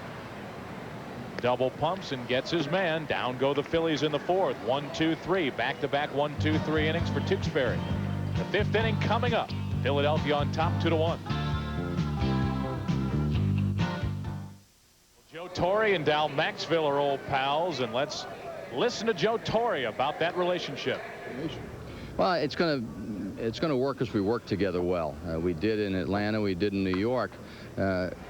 The first thing I said to Dal Maxville when he called to see if I was interested in being interviewed was the fact that I hope you don't feel obligated to offer me this interview just because you worked with me in New York and Atlanta. And he says, it never even crossed my mind. I feel if it is you that we're going to have as a manager, it would be because you're the right man for the job. And I said, well, that's the only reason I want to be here. You really have to separate personal from business when you're dealing in a business like baseball. Describe yourself. Ozzie Smith tried to bunt his way on to start the inning. DeJesus made a nice play to his right to retire Ozzie, who's now 0 for 2 with a walk and a run scored. This is McGee. That is out of play and dangerous. You know, Joe, some people say that Maxville hired his crony and Joe Torre, but I think that's one of the biggest strengths of the combination. Maxie, because this is his ball club, the general manager gives the manager the team. They are in last place. Can be some criticism because of the numerous free agents, but if you're going to go to war, you want to take people that you know are going to go side to side with you and fight with you and not work against you. And I think that's what Joe Torre and Dal Maxville, Ted Simmons, they have that type of cooperation. And as Joe said, we're not going to agree on everything, but they're going to come to a collective agreement between the 3 of them, and they're going to work in the best interest of the Cardinals. Yeah, you mentioned Ted Simmons. There's one guy we haven't talked about a whole lot.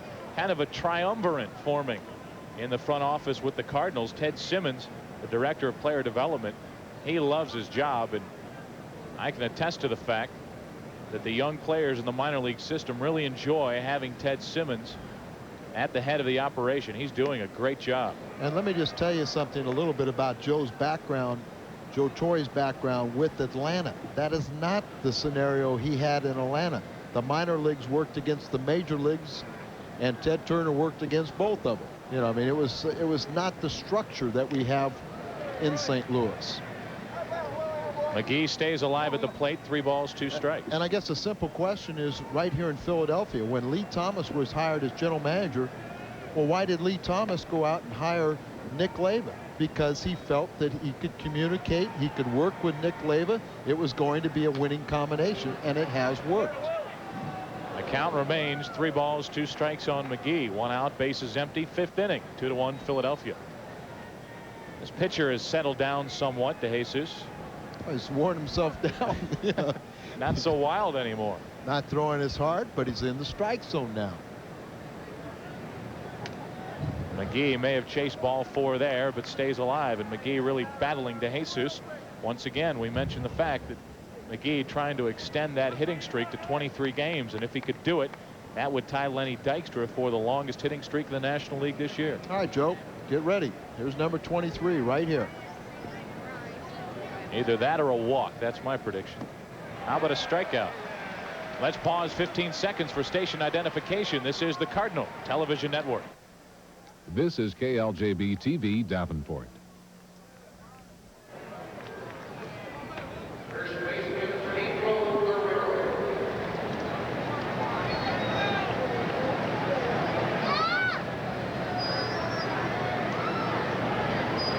Well, McGee chased a bad pitch low, and now Guerrero has to bat with the bases empty and 2 away. Well, that was not what we were looking for, and not what McGee was looking for, but for DeJesus. He really got a break. He made a bad pitch on 3 and 2, and McGee chased it.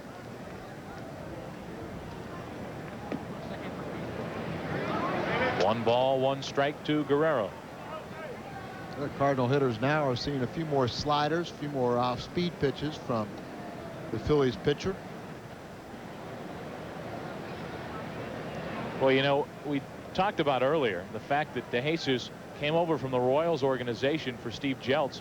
Think of the young pitching that the Royals have given up on, more or less. This is one of them. What a play by DeJesus. The other one, David Cone, who went to the Mets for Ed Hearn. DeJesus has a 1-2-3 5th inning coming up for the Phils. Dalton, Herr, and Hayes, 2-1 Philadelphia.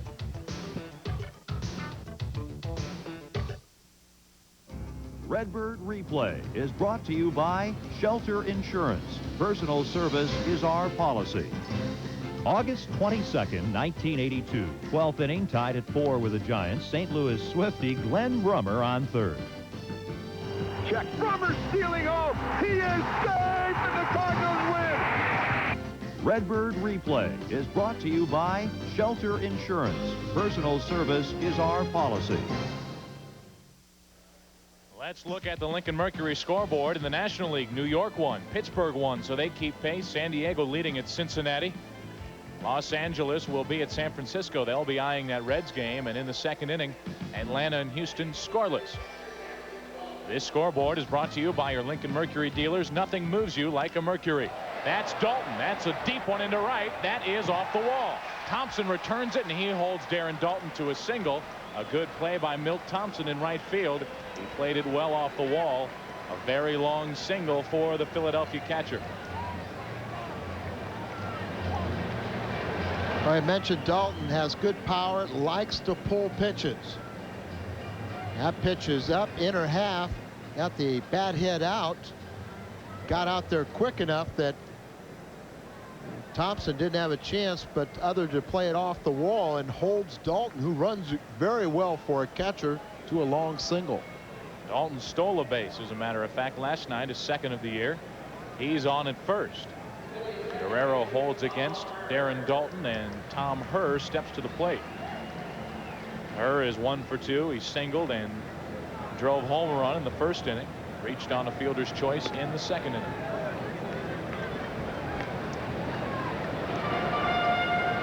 Tommy Herr knows how to play this game. He's seeking a contract extension. They say his range has very minimal now, but he still is a pretty potent hitter, hitting .272, has 4 home runs, 46 RBIs, and he excels in situations such as this, advancing runners, doing the play of a team concept. They have a young second baseman, talking about the Phillies coming up in their organization by the name of Mickey Morandini, who they moved from shortstop. He's only in his second year of pro ball, but playing at the AAA level and doing very well. So that might figure into the Tom Herr negotiations. Well, I think Tommy's a good influence in the clubhouse, but it's going to be a very difficult decision for Lee Thomas. There's his numbers. Good April, very good July, slumped in June. I think Tommy Herr would be difficult for them to re-sign him. There goes Dalton. That ball is foul and out of play. Dalton took off, hit and run was on, and Herr fought the pitch off and just fouled it away. That's the luxury they have with Dalton. Put him in that 2 slot. You have Tommy Herr, who can wield the bat quite a bit, but Dalton runs extremely well for a catcher. That's a good combination, as you say, with Dalton running the bases and Herr a good contact man at the plate. And a few years ago, they Tommy's had a lot of knee problems, but Dalton had a very serious, almost had to reconstruct his knee, and he has come all the way back with full speed. A leadoff hit by Dalton off the right field wall. He's on at first. Tom Hrabosky trying to move him along. Tewksbury paying an awful lot of attention to Dalton at first. He has Hrabosky now set up at 1-2.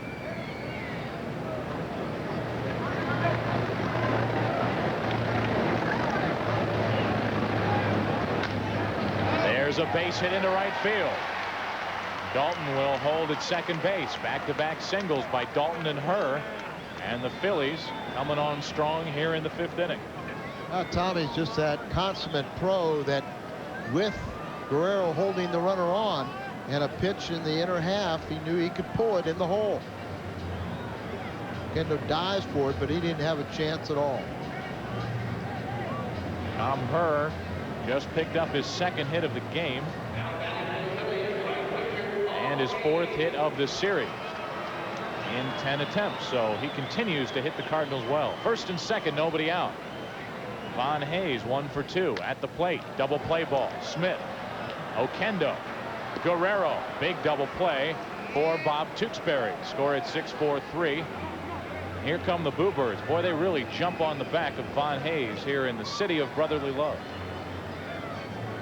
Macho Kendo excels, and he doesn't let runners get close to him. He'll drop down, force them, and of course, really this time he did not do it as much as he normally does because of Tommy Hrabosky. Tommy didn't take the bait until the last second, sliding underneath the throw, but normally Oquendo will really drop down on that runner coming down. He wants to take one in the face. Jose said, go ahead. He can leave the ballpark with Bill White's signature across his forehead. Well, that's not dirty play. That's just really self-protection. Well, sure, those runners can go in there, spikes up. Might as well do what you can to get them out of your way. Runner at third now is Dalton, 2 out, and Carmelo at the plate. 2-0 to the Philadelphia first baseman, who is now 0 for 2 in the game. This guy getting a whole lot of playing time lately with the struggling Ricky Jordan riding the bench.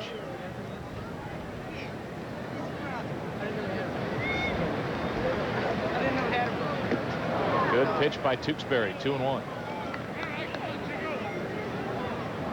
I'm not upset to see Jordan out of the lineup when the Cardinals come to town. He's always hit the Cardinals well. You know, there is some talk as you take a look at Joe Torre. He's patiently watching this game, and that's something he will do. He will not show a lot of expressions in the dugout, but there is some talk that Ricky Jordan will be sent back to AAA. There you see Ricky. He's had a lot of hand injuries. He's struggling at the plate. They might send him back for a little refresher course. Learn how to hit again. 2-2 now to Martinez.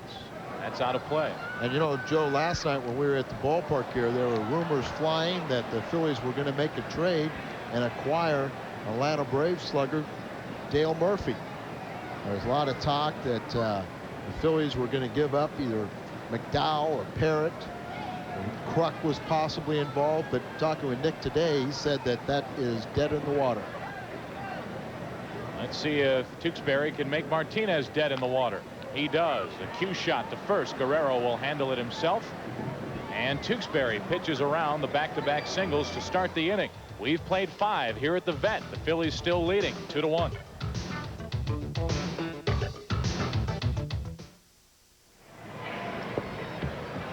Well, Joe Torre was the most valuable player in the National League for the Cardinals back in 1971. What was it like, Joe? Wow. I pretty much knew that I was going to hit a line drive every time I went to the plate. It was a strange feeling. The most important thing for me at that time that I was comfortable in the batter's box, and I hit a lot of line drives, and it was just very magic to me. I felt I was closed in a room with the pitcher, just he and I, and that's all there was around, and it worked for me. I was just sorry that 72 couldn't be the same way. So those numbers in 71, Joe Torre hit .363, had 24 home runs and 137 RBIs. And really, his approach to hitting that year, he got right on top of the plate. He felt he was going to be quick enough inside that he could fight off any pitches inside, but he looked for pitches away, particularly the slider, drove the ball to right field. Kind of sounds like the way I've been trying to tell a lot of hitters to hit. This is Zeal, and that's a strike from DeJesus, who is really starting to pitch well. He had a 1-2-3 fifth inning, pitched out of a jam in the fourth, had an easy third. He's settling down. Todd Zeal maybe really benefit from Joe Torre. A lot of people forget that Joe Torre was an all-star at 3 different positions: catcher, third base, and first base. A lot of people are tagging Todd Zeal as maybe the next third baseman. He can also play first, and as we all know, he's a catcher now. So that's a nice match. There's a little difference. Joe broke into the big leagues. He was Frank's little brother, but he wasn't little. He was about 250 pounds, and he has a much different diet than Whitey Hrabosky's celebrated diet a couple years ago. And a ball back up the middle off the bat of Zeal. A leadoff hit for Todd, his first of the game. And the Cardinals put the leadoff man on here in the 6th inning.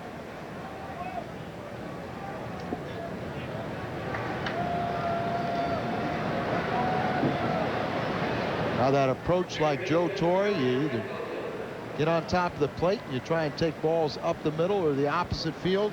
And of course, we have to note that DeJesus has thrown a lot of pitches, so this is the time that we should get to him. That's foul. Hamilton tried to catch Charlie Hayes napping and see how well the big man DeJesus could get off the mound. Well, not a bad idea at all by Terry Pendleton. Go back to basics when you're struggling a little bit, but that was a terrific play. I've seen DeJesus for a big man. He is quick as a cat, and he has fielded his position well. Balls particularly right over the mound. I still can't believe he didn't score against Jose Oquendo in that basketball game. We're going to have to recreate that. Now, Jose did tell me, because of the mismatch, he said he did have several of his buddies around the court in case there was a fisticuff. Zeal is running. Long one into right center field, but it will hang up for Dykstra. Todd retreats to first base. 1 out. This program is authorized under television rights granted by the St. Louis National Baseball Club Incorporated, solely for the entertainment of our audience. Any publication, reproduction, or other use of the pictures, descriptions, and accounts of this game without the express written consent of the St. Louis National Baseball Club Incorporated is prohibited. 1 out. Zeal back at first. Milt Thompson at the plate. Milt 0 for 2. Ball 1. Oquendo waiting on deck. The Cardinals trying to get on the scoreboard again. They scored back in the first, haven't done much since. Borderline pitch. Thompson doesn't agree, but Joe West puts up the right hand. 1-1.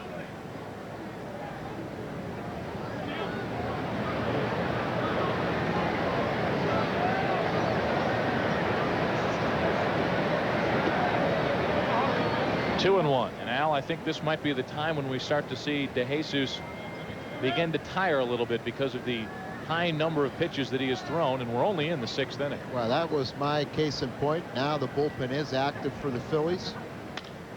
Base hit, left field. Zeal stays at second. First and second, 1 out for Oquendo. And a good piece of hitting by Thompson. A ball off the fist, and he went the other way.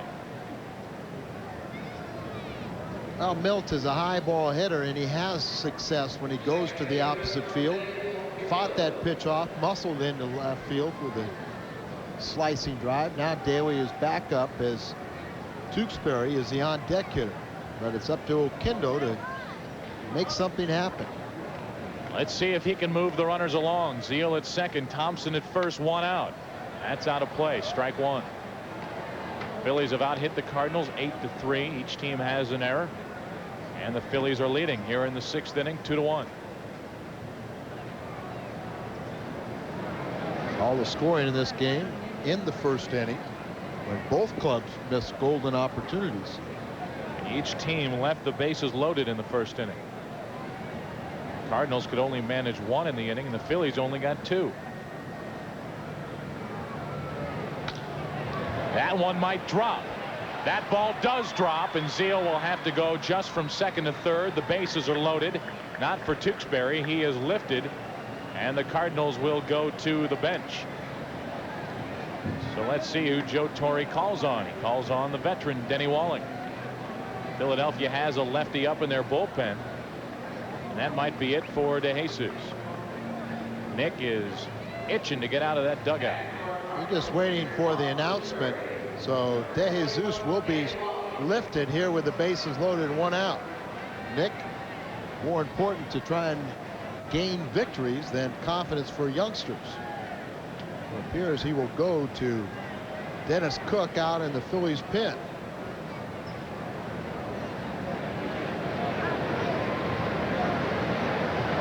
Two to one. The Cardinals are trailing Philadelphia. We're in the 6th, but the Cards are making some noise, and they've chased Jose DeJesus. In comes Dennis Cook. Out we go for a local break.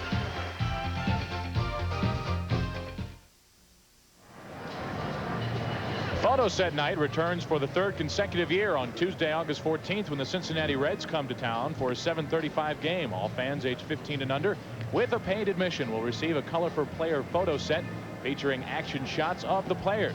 This exciting set of photos is brought to you by Smokey Bear for fire prevention.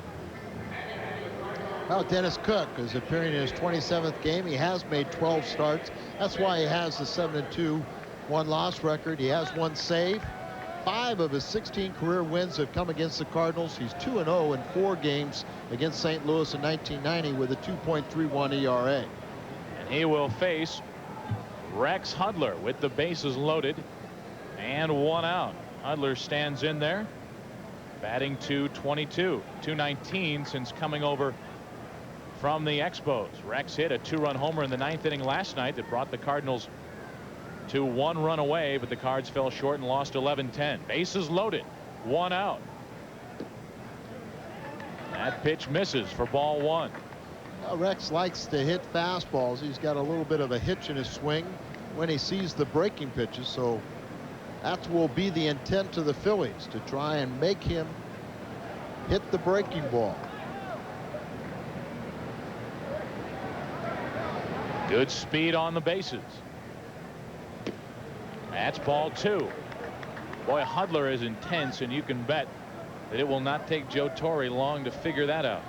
Well, a guy like Rex Hudler, and of course it's for all the Cardinals. All you have to do is be on time, play hard, and Joe Torre, you're not going to have a problem. And of course, I think that's the simplest factor with any manager. Hudler with the sacks jammed. Pops it up. It's out of play. Count goes to 2-1. On deck is Vince Coleman. Cardinals have Todd Zeal running at third base, Milt Thompson at second, and Jose Oquendo at first for their manager Joe Torre, looking for his first victory as a Cardinal manager in his first opportunity.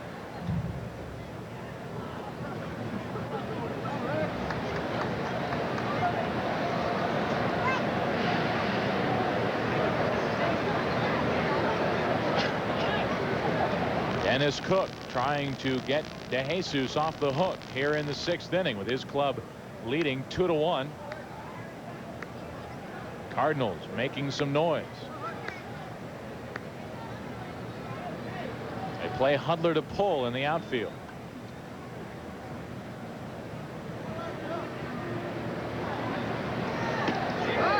Hudler was trying for the grand slam. He came up empty. 2 balls, 2 strikes. Let's take a look at this cut by Rex. High fastball, and he just swings through it. Rex specializes in hitting against left-handed pitching. Boy, did he have great success against the Cardinals' Joe McGrain when he was with Montreal. 2 balls, 2 strikes, 1 out. And a great pitch from Cook. And he picks up the strikeout. Down and in. What a great delivery by Dennis Cook on 2-2. Well, the off-speed pitch, and good location on it, has Rex out in front. There you see a little bit of that hitch in his swing. Down and kind of uppercuts after he starts on a downward plane. Well, let's see what Coleman can do. Zeal still at third, Thompson at second, and Oquendo at first. Vince in the game is 0 for 3. So he's due for a hit. 2 out now. Ball 1. Kendale will be the new Cardinals pitcher, making his way in from the bullpen. Kenny first got up in the first inning.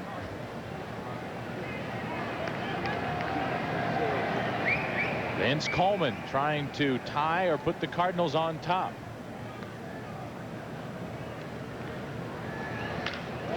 Drive into center. Dykstra was playing shallow. That ball's over his head. That ball's off the wall. Zeal scores. Thompson scores. Here comes Oquendo. A bases clearing double for Coleman. And the Cardinals lead 4-2 here in the 6th inning. Attaboy, Vince. What a big, big blow he just delivered for Joe Torre against Dennis Cook. Vince Coleman had 3 RBIs last night. He picks up 3 more here. That's 31 on the season. Off-speed pitch, but out over the plate. Vince keeping that bat and hands back, and much more authoritative with the bat. Instead of feeling for the ball, he's out there lashing it, and that hits right at the base of the wall. So it clears the bases and gives the Cardinals the 4-2 lead. And it's icing on top of the cake to do it against Dennis Cook, who has had the Cardinals number for so long. Ozzie Smith trying to extend the lead. That's ball 1. Ozzie in the game is 0 for 2 with a walk and a run scored. Vince Coleman comes through with 2 out and the bases loaded. And Joe Torre not too far away from his first victory as a manager with the Cardinals. Coleman's trying to steal third, and he does it standing up. He stole that one off the pitcher Dennis Cook. And it's obvious for me to say it, but you only steal third in that situation when you absolutely are sure you are going to make it. Coleman had Cook measured and steals his 57th base of the year. You think he had it? He knew he was going to steal it when he could steal it standing up. Dalton didn't even really give Coleman much of a look once he got near third base. There's ball 3. You know, Ozzie had a little bit to do with it too, just being the right-handed batter. Dalton didn't have a good handle on the delivery, and he would have to throw over the head of Ozzie. That one catches the inside corner. 3 balls, 1 strike to Ozzie Smith. Well, the Cardinals have 5 hits in the game, and 4 of them have come in this half inning. Singles by Zeal, Thompson, and Oquendo, and the bases clearing double by Coleman, who sits at third with 2 out. There's ball 4, and McGee will have a chance not only to extend his hitting streak, but to extend the Cardinal lead here in the 6th inning. Well, the Phillies started the season thinking their bullpen was going to be one of their strengths, and lately it's been one of their downfalls. Barrett has struggled. McDowell has struggled. Had to move Cook from the starting rotation into the bullpen. And they got Joe Baver, who the Cardinals lit up last night. McGee, did he hold up? Yes, says Mr. Brocklander. Baver pitched last night, went just 2/3 of an inning. The Cardinals scored 3 earned runs off of him while picking up 3 hits. Phillies traded away a pretty good young pitcher in Marvin Freeman to get Baver from Atlanta. It's interesting. I see some comparison between Baver and Philadelphia's starter De Jesus. Runners at the corners, 2 away. Good moving pitch, but it could not get back over the plate. It's 2-0. This is going to be a golden opportunity here with Willett. Looking to extend his hitting streak to 23 games. As far as the Cardinals can go back into their records, Stan the Man has the longest Cardinals hitting streak in their history at 30 games. He did that back in 1950. Cardinals have scored 3 runs already in the inning. Have a chance for more. Ozzie takes off. What a rip off the bat of McGee, and Dykstra makes a nice running catch. That ball was hit right at him. Those are the toughest for a center fielder. The Cardinals get 3 runs in the inning, and as we go to the bottom of the 6th, lead the Phillies 4-2.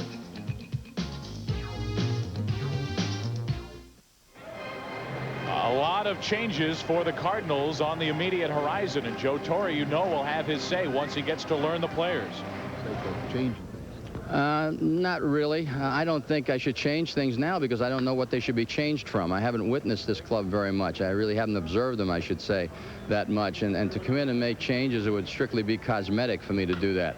I'm going to watch the club and see where I feel they're best suited to be, whether you know, Todd Zeile can play third base. I don't know. I was told that he has played third base, so he'll play some third base, and just to give me some flexibility down the road in case I get in a situation.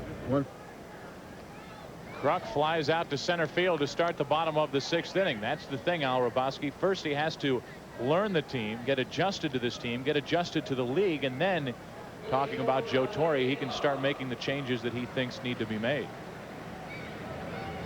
And if you see like a Todd Zeile play third for a couple days, that doesn't mean anything in particular, just finding out. That's part of the is Pendleton going to be re-signed? If he's not, who's going to be third base? So that's one of the options, the way Pagnozzi has been catching and handling the pitching staff well lately. Ken Daly is a new Cardinal pitcher. He relieves Bob Tewksbury. Bob can only be the winner in this game. The numbers, Kenny pitched in his 36th ball game, 1-2, lost 2, ERA over 4, has 1 save. He had 12 career high saves last year. That one a little bit low, and it's 3-0 now on Dickie Thon with Charlie Hayes, and then the pitcher spot coming up. Dickie always a much better hitter in the second half, and he's doing that once again. Ball 4. 4 straight out of the hand of Ken Daly, missed to Dickie Thon. That's only the second walk issued to the Philadelphia club in this game. It belongs to Ken Daly. The line on Tewksbury, he went 5 innings, 8 hits, 2 runs. They were earned. He walked 1 and struck out none. And he can leave, and Bob Tewksbury can only be the winner. A rather typical outing for Bob Tewksbury. Didn't dazzle you, but got the job done for the most part. And his club, the Cardinals, lead the Phillies here in the 6th inning by a pair. Double play ball now kicked by Pendleton. He can only get the lead man at second. A hot shot to third off the bat of Charlie Hayes. A tailor-made double play ball. If Pendleton could have come up with it, he could not, but he still got the lead runner. Well, there's a lot of little things. This doesn't go in the books as an error, but as you said, if he catches that ball, it is a simple double play. Not to say that it wasn't a smash, but it should have been caught. He does keep it in front, does get 1 out, but we should be sitting in the dugout now. And Jose Oquendo chats it over with his pitcher Ken Daly as Randy Reddy strolls to the plate. He will pinch hit for Dennis Cook. And we will have the 3rd Philadelphia pitcher when the Phillies take the field in the 7th inning. Randy Reddy is a very valuable platoon player, pinch hitter for a contending team. He got a single in last night's ball game. Daly gets the first pitch over for a strike.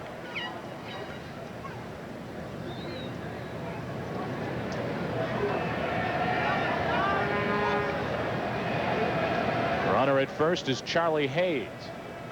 Randy Reddy at the plate. It squirts away from Zeile down to second. Charlie Hayes. And what was Todd Zeile's first move when that ball went into the dirt? He popped up. Popped up, exactly. It scored a wild pitch, but this is the major leagues. You can't let those balls that bounce right in front of you. Now watch right here. I mean, the ball's in the dirt, but does that look like he utilized any of that backstop, any of the catching gear to try and stop that ball? Not at all. Todd Zeile still struggling behind the plate. His offense has come around, and in fact, he started that 3-run rally in the 6th inning with a leadoff hit.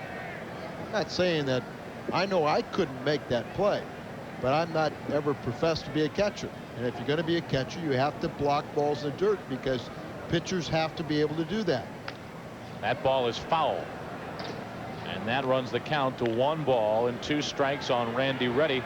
with Charlie Hayes down at second base and 2 away. Like Darryl Ackerfield will be the next pitcher for the Phillies.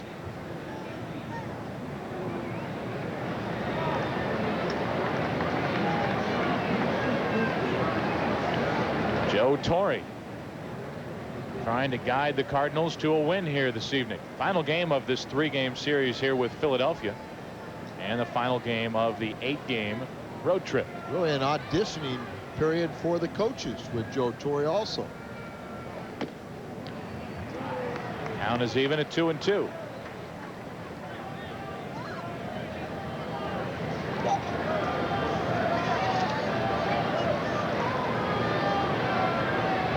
Randy Reddy, 1990, hitting .400 against the Cardinals. During his career, .256 against Redbird pitching. 2 balls, 2 strikes, 2 out. A 2-run lead for the Cardinals, 6th inning. Charlie Hayes standing at second base. Randy Reddy standing at the plate, trying to bring his club closer. Well, Randy Reddy is the best pinch hitter available for Nick Leyva. He has 7 hits and 25 plate appearances and 4 RBIs. There's a hit into center field. They're going to bring the runner to the plate. The throw by McGee is up the line. Hayes is safe. It's a 4-3 game. Down to second is Reddy. And he continues to murder Cardinal pitching. A 2-out hit for Randy Reddy, and it's now a 4-3 game. And of course, Willie McGee missed the cutoff man, so Reddy with the single, it gets himself in scoring position. He's coming around, and the high throw, missing the cutoff man, so Reddy just walks over to second base. Watch Willie. He's been having his trouble, but he just lets go of the ball way up in the air, offline. Those are little things that the Cardinals didn't used to do in their championship seasons. And now it becomes a big thing because Reddy gets down to second base. He's there with 2 out, and Dykstra's at the plate. Lenny 1 for 3 in the game, and he could tie this one up very easily. Now let's wait and see if there is a cutoff man here. I don't see either. Pendleton comes into the pitcher at the end. Now, I don't know if that's a case in point where, because of Guerrero's bad leg, whether they have switched off and having Terry there, or if they have Terry doing that all the time. I believe they have Terry, the cutoff man, all the time. There's a strike to Lenny Dykstra, but as Pendleton went into the middle of the infield for the cutoff, nobody covered third base. And Reddy darn near went to third base. Oquendo went all the way over from the second base position and had to cover third to keep Reddy from going to third. So bad defense by the Cardinals has given Philadelphia a chance to tie the game here in the 6th inning. Ken Daly trying to prevent that. 1-1 to Dykstra. Good pitch from Kenny. 1-2. Well, not only is Lenny Dykstra leading the National League in hitting over 400 against the Cardinals this year, but he is batting .418 with men in scoring position. And even better than that with 2 outs. Kenny Daly, Lenny Dykstra. Kenny and Lenny doing battle here in the 6th inning. Daly has Dykstra set up for the strikeout, but he's a good contact hitter.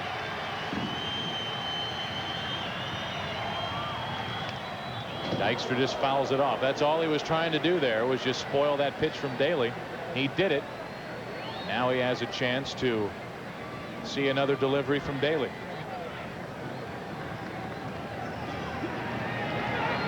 Girls in the photographer well were not impressed with that blast off the bat of Dykstra. Fielded it with their bare hands. 4-3, the Cardinals leading. 6th inning. This may be the turning point in this game. Dykstra at the plate. Reddy down at second base. 2 away. Out of play. I don't know if there are many better in Major League Baseball right now at battling a pitcher than Len Dykstra. That last pitch was a curveball, and Lenny really a controlled swing. He was fouled off both the fastball and the curveball. Just like Joe Torre said, you know, he just was focused in on that pitcher, knew he was going to hit a line drive. I'm sure that's much the same approach with Lenny Dykstra. Lenny set up at 1-2. He got him on a high delivery, and Dykstra flips the bat. He's upset with himself. Daly picks up the strikeout to get out of the 6th inning, but 1 run scored for Philadelphia as we go to the 7th. 4-3 Cardinals. Well, let's take a look at what has transpired thus far in this game on the Busch Beer game summary. Top of the 7th inning, Cardinals leading 4-3. And not much offense to speak of. A couple of big innings. The Phils first and the Cards 6th. In Joe Torre's first game since returning to the dugout. This game summary is brought to you by Busch Beer. Smooth as a mountain stream. Head for the mountains of Busch Beer. And the crowd having some fun. They've seen their Phillies climb to within 1 run. 7th inning coming up 4-3 in favor of the Cards, who will send Guerrero, Zeal, and Pendleton to the plate to face the new hurler, Darryl Ackerfelds. Ackerfelds is very interesting. It'll be Joe Torre's first look at him. But this pitcher has done some marvel. He is working in his 48th game. That's top. 4-0 record, ERA under 3, 3 saves, but his numbers are very interesting. 62 2/3 innings pitched, only 38 hits, but look at the base on balls. 38 base on balls and only 29 strikeouts. But the opponents have hit only 167. There's a pitch high to Guerrero. Ackerfelds is 4th in the league with his appearance total. Behind Augusto, Ossenmacher, and Greg Harris of San Diego. There's ball 2. Ackerfelds pitched last night. Pitched only a 1/3 of an inning, gave 1 hit, 2 runs, both of them earned. He walked 2 and struck out 1.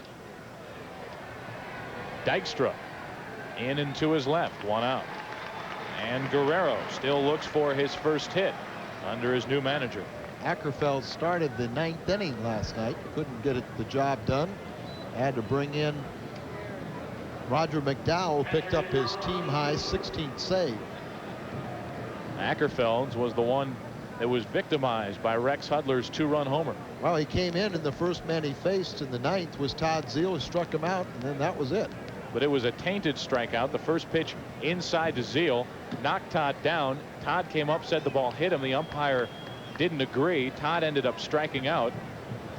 Talked to Todd after the game. He said the ball did hit me.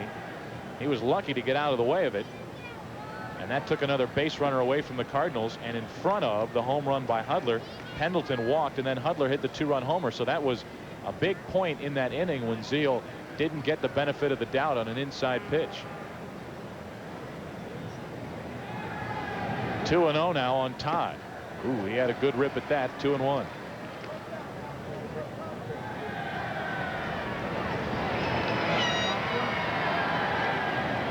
Todd Zeal singled and scored his last time. He's 1 for 2 with that single. He also has a walk to his credit. That pitch a little high. 3-1.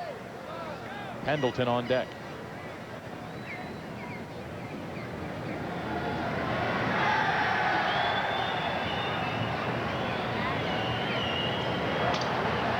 That ball has a chance to drop. Charlie Hayes, he can't make the catch. He heard you. It did have a chance to drop and did. Hayes leads National League third baseman in fielding percentage, but he's made an error earlier, and this should be another one. This is one of those situations where you can give an infielder or anyone an error on a foul ball. That ball should have been caught. And did they give him an error or not? They did not get an error. Well, I haven't agreed with much scoring today, but that's an error. This is the big leagues. If Darryl Ackerfelds is the official scorer, that's an error. Took an out away from him, and now the count's 3-2 on Todd Zeal, who was tied for the club leadership with 11 homers.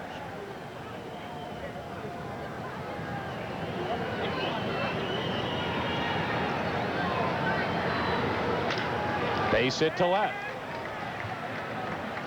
On 3-2, Ackerfelds had to groove a pitch, and Zeal took advantage of that.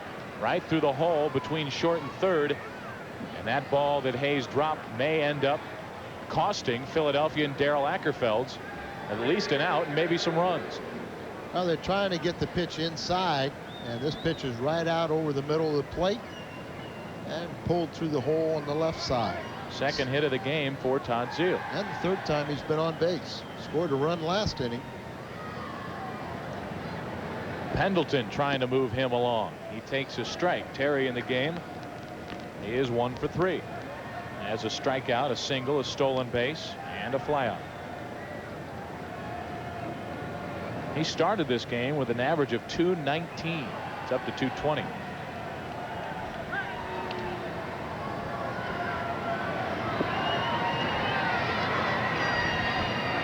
Ackerfeld's keeping an eye on Zeal at first base, who has a couple of stolen bases on the year. He's been caught one time. Don Carmen and Joe Baver, the two pitchers in the Philadelphia bullpen. 1-1. Baver, the St. Louisan, who pitched, as we said earlier, in last night's game, heating it up along with the lefty Carmen, who also got in last night's game. Heck, everybody pitched in last night's game. Looking for Hrabosky down there, but I didn't see him.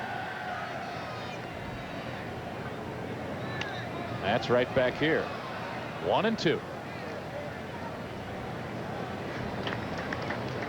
11 pitchers used in the game last night by Red Schoendienst, the Cardinal manager last night, and Nick Leyva, the head man of the Phillies. Nick spoke of his bullpen and said he thought they were a little bit too rested. That's why they had their problems. It's a generous statement.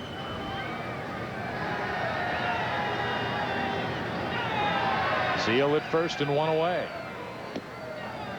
That evens the count at 2-2. Thompson on deck. Cardinals trying to stretch out their 4-3 lead here in the 7th inning.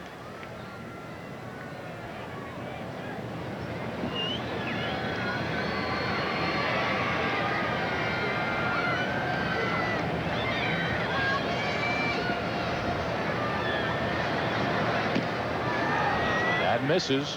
Now it's a full count. 3-2 to Terry Pendleton. Each team has left an awful lot of runners. The Cardinals have left 8. The Phillies have left 7.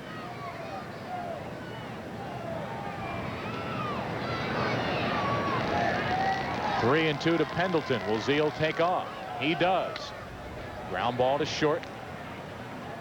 On to first, and Zeal makes it to second base, and the Cardinals may have avoided a double play by sending the runner, although the ball was not hit very sharply. Zeal's at second base now for Milt Thompson. The sole purpose of why you send a runner is to avoid hitting into the double play. Vaughn's only play was to first, so twice we have seen Joe Torre start a runner. He said he's going to be aggressive, and he showed that so far in this game. Darrell Knowles pays a visit to Darrell Ackerfelds out on the mound. Well, they're just going to go over this situation here. Milt Thompson is the hitter. Kendo on deck. There is a pitcher spot due up after that. And first base is open. Now Ackerfelds wants to have another conference with his catcher. Probably say, don't worry about what Darrell says. We'll just go our way. Don't tell him I told you, though. Philly Fanatic sending his signals out. Never seen the Philly Fanatic. He is an outstanding mascot. And was rated by Dan Quisenberry in an article that he wrote for USA Today as the best mascot. And rated as one that the players also enjoy watching, which is a rarity. There's a strike. Well, our mascot Fredbird has been rated by Skip Carey. Said Fredbird is as funny as the alimony check he writes monthly. I'm not touching that. 0-1 the count. Thompson to her. The Cardinals spoil a one-out hit by Zeal. They are finished in the top half of inning number 7. Coming up for Philadelphia, Dalton, Her, and Von Hayes. The Cardinals still hanging on 4-3.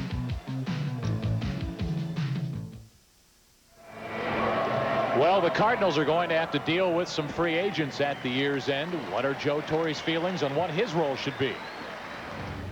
Well, that's none of my business, to be honest with you. My business is what happens on the field. What I will tell the potential free agents is I'm here to evaluate talent and what our club's going to look like in 1991. I just expect you to show up on time, show me an effort on the field, and then when it's all over with, we definitely will be honest with you and let you know where you stand in my eyes, and we'll go from there. But I think as long as you're straightforward with the player, he may not like what you're saying to him, but he can never accuse you of going behind his back.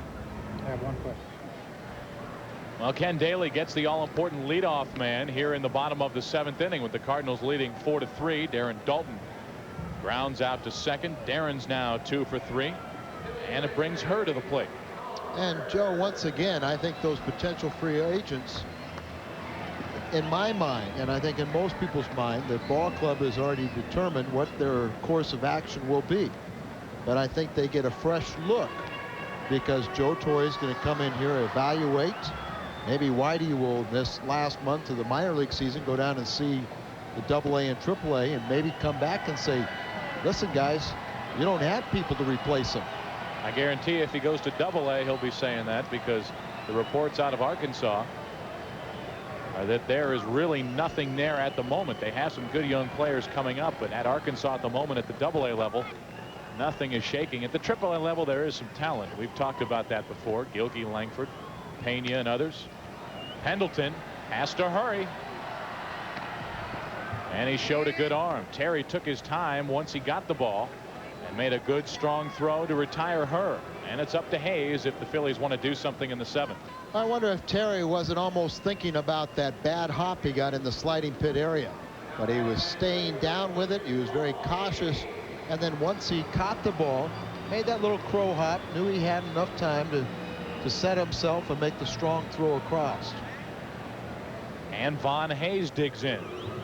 Von is 0 for, make that 1 for 3. He singled back in the first. He's 0 for his last 2. He's flied out to center, and he's grounded into a 6-4-3 double play. That's ball 1. Martinez on deck if Hayes can keep the inning alive.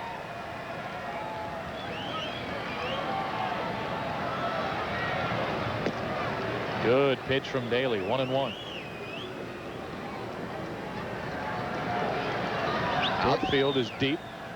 Daly earlier in the season had trouble with left-handed batters, but tonight he got Kruk, Dykstra, Dalton, and now it's Von Hayes' turn. Ooh, that one didn't miss by much. 2-1. Ken Daly wanted the call there. He didn't get it. Instead of 1 and 2, it's 2 balls and a strike. If you're a pitcher, you hit a batter, you want it to be called a strike.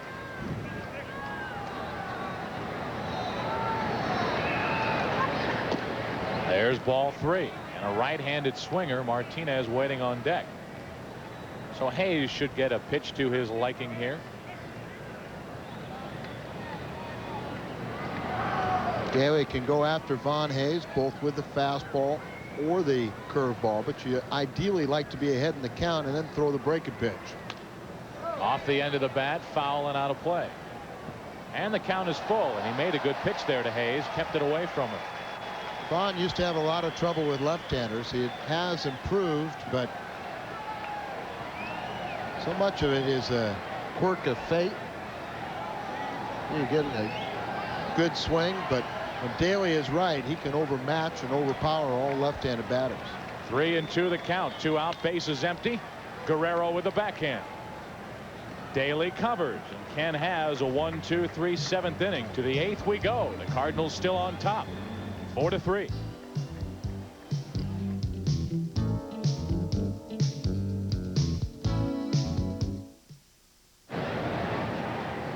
Eighth inning. Oquendo leading off. Ackerfeld's back to the mound. His first full inning of work. That's ball 1.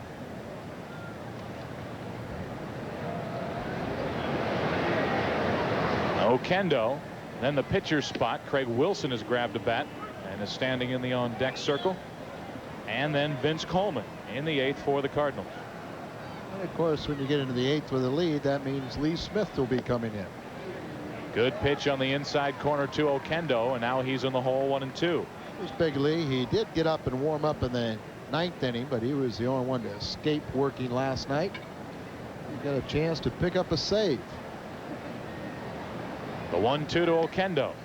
Stays away.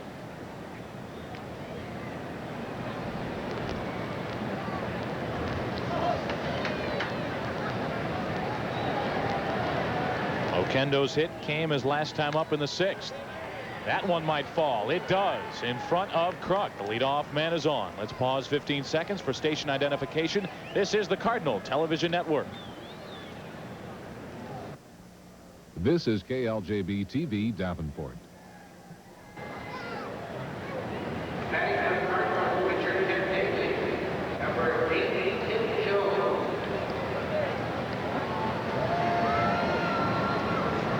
Well, now that Oquendo has led off the inning and picks up a hit, he's on base.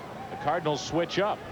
Joe Torre and crew pull back Craig Wilson and send up Tim Jones, most likely because it's a bunting situation. You know, I almost wondered earlier in the game when Walling was sent up a pitch hitter with the bases loaded, it forced Nick Leiva's hands, but I wonder if he would have put up Timmy Jones if they would have changed pitchers and he would have had Walling available.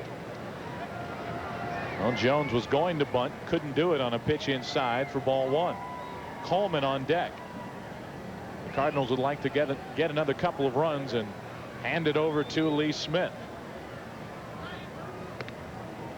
Oquendo doesn't figure to do any straight stealing.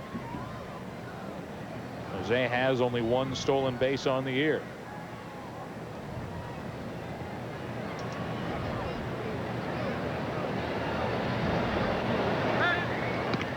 Nevertheless, Ackerfelds keeps a close eye on Oquendo. Yeah, I'm still amazed how ball clubs think that Jose Oquendo can run. And it's funny because heading this club is Nick Leiva. You also have Hal Lanier. Well, that's his pitcher, though. That was close, but the sacrifice is good. Score at 1-3 as Ackerfelds took the bunt. It moves Oquendo to second.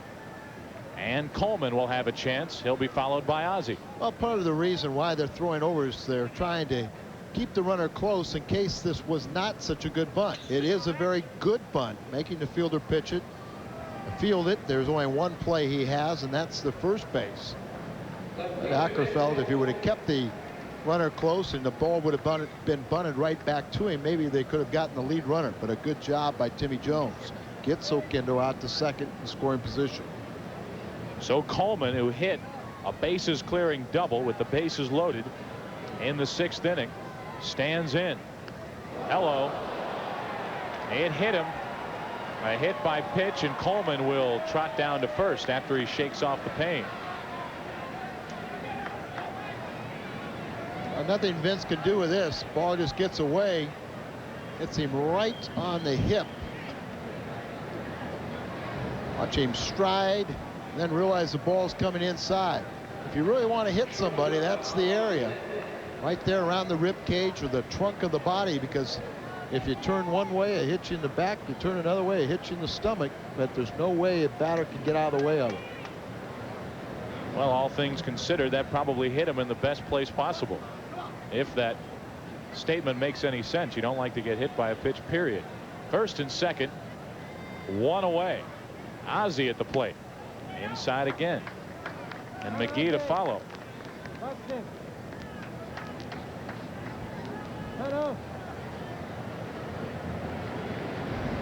Oquendo at second and Coleman at first.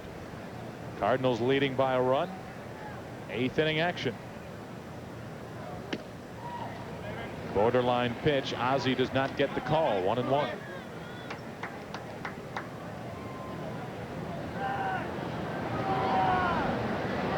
Joe Torre trying to steer his club to a victory here in Philadelphia. This is the rubber game of the series. John Tudor won the first game here. Ken Hill lost here last night. 2-1.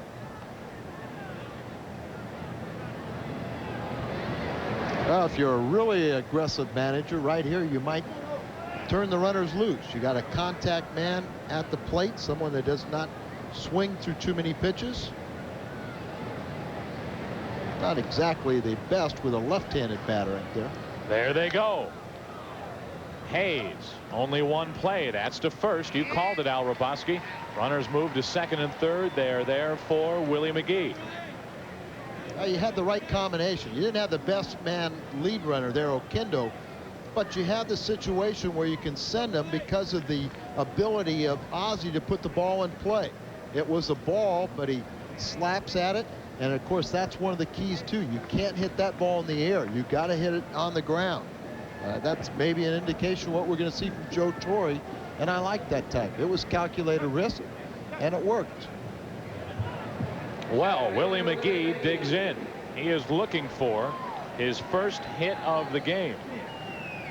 McGee is 0 for 3 with a walk. He's trying to extend his hitting streak to 23 games. Well, they're going to take the bat out of his hands and load the bases, but anytime you can load the bases for Pedro Guerrero, I like that. I said that play worked by Ozzie just from the fact that he stayed out of the double play. You bring up your 3 and 4 men with men in scoring position, and as I said, you bring up Guerrero with the bases loaded. I don't think it makes that other dugout feel very comfortable, and almost a wild pitch. Dalton was able to get to it. It's 3-0 on Willie, and this will most likely end his chances to extend his hitting streak. Dalton just barely gets it, and a lot of people say, why don't they make it an automatic pass? Well, because I've seen ball games lost. I saw a ball game lost by Mike Torres 1-0 on an intentional pass. He threw it up on the screen. On the bases, Oquendo at third. Down at second base is Coleman, and at first is Willie McGee. Good speed on the bases for Guerrero. 2 out. Cardinals trying to add to their 4-3 lead. Over the head of Guerrero, and Ackerfelds, who hit Coleman, had a pitch inside and high on Ozzie, showing he's not afraid to come inside, but that pitch more than likely got away. Well, it's Ryan Duran time. Ryan Duran would scare the daylights out of hitters. Fixing his Coke bottle glasses. And of course, Ackersfeld doesn't have that distinction. But that was the last thing Pete was expecting, a pitch over his head with the bases loaded. Saying, I've got a bad leg. I can't get out of the way of that. He did, and it narrowly missed his helmet. 1-0 the count. Ball 2. You know what it narrowly missed was his bat, because he didn't pull the bat down. He is 8th in the National League with 65 RBIs. Pete right here could become one of 25 players in the National League with 1 grand slam.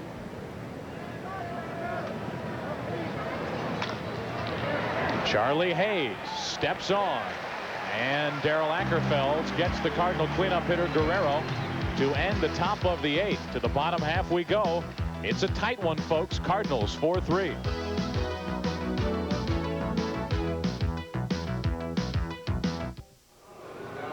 Let's check the Lincoln Mercury scoreboard in the National League. Both the Mets and the Pirates won. San Diego leading at Cincinnati in the 9th inning.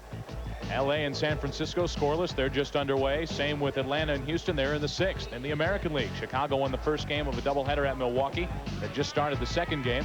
Detroit and New York tied in the 8th. Kansas City trails at Baltimore in the 8th inning 5-1. Texas leading first place Toronto 2-0 in the first. In the 4th, Minnesota at Seattle scoreless, and Oakland at California later on. This scoreboard is brought to you by your Lincoln Mercury dealers. Nothing moves you like a Mercury. Into the game, the right-hander, Lee Smith. Right, it's the first part of a double switch. He's working in his 36th game. He has 255 career saves. He struck out 54 in his last 48 1/3 innings. And he is unscored upon in his last 18 1/3 innings. Dave Collins is the second part of the double switch. Davey will be batting in the 9th spot. Lee Smith inserted in Guerrero's old cleanup spot. Martinez takes a pitch inside. Carmelo in the game is 0 for 3. This is what Lee Smith loves. A tight game, his club on top. The game is on the line. That one to third. Bad throw. Collins, what a play. He made the tag for the out. Pendleton made a bad throw, but Dave Collins made the difference on that play, Hrabosky. The ball sails a little bit on Terry. So Collins comes off the bag and then realizing that he has to apply the tag. And Martinez, instead of anticipating that errant throw, he tries to go to the inside part of the bag, but that's when you have to learn to slide. If he slides, there's no way Davey can tag him. That's why Dave Collins is in at first base now. Other than the double switch, Collins a better defensive first baseman than Guerrero. Kruk. Coleman. 2 out. 2 away in the 8th inning, and Lee Smith making it look easy once again. Kids, one of your favorite promotional nights is scheduled for Wednesday, August 22nd. It's Sport Bag Night. All paying kids age 15 and under will receive an attractive red canvas bag when the Cardinals play the Braves at 7:35. This is a popular promotion, so plan now to attend Sport Bag Night. Compliments of MetLife, August 22nd. Dickie Thon, the last chance for the Phils in the 8th inning. Dickie 0 for 2 with a walk. There's strike 1. Dickie's still battling his vision, trying to come back from that beating. A little bit low. 1 ball, 1 strike. Mike Torre's fastball caught him early in the '84 season while he was with Houston. Almost ended his career, shattered the eye socket. You get a guy that throws hard, and especially a little bit wild, he kind of shies away. Pendleton will have his second chance of the inning. This time a better throw, and down go the Phillies in the 8th at the hands of Lee Smith. 1, 2, 3. To the 9th we go at the vet. The Cardinals leading 4-3.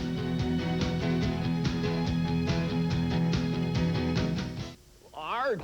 It's I, Captain Steve, climbing up the new 1,000-foot, 100,000-watt KFMH tower. If you think it's tough working on your TV antenna, you ought to work on this baby. Now, wherever you are, at home, at work, or in your car, you can hear the quality rock and roll you've come to expect from KFMH, but now you can hear it loud and clear. Try us out at 99.7 FM.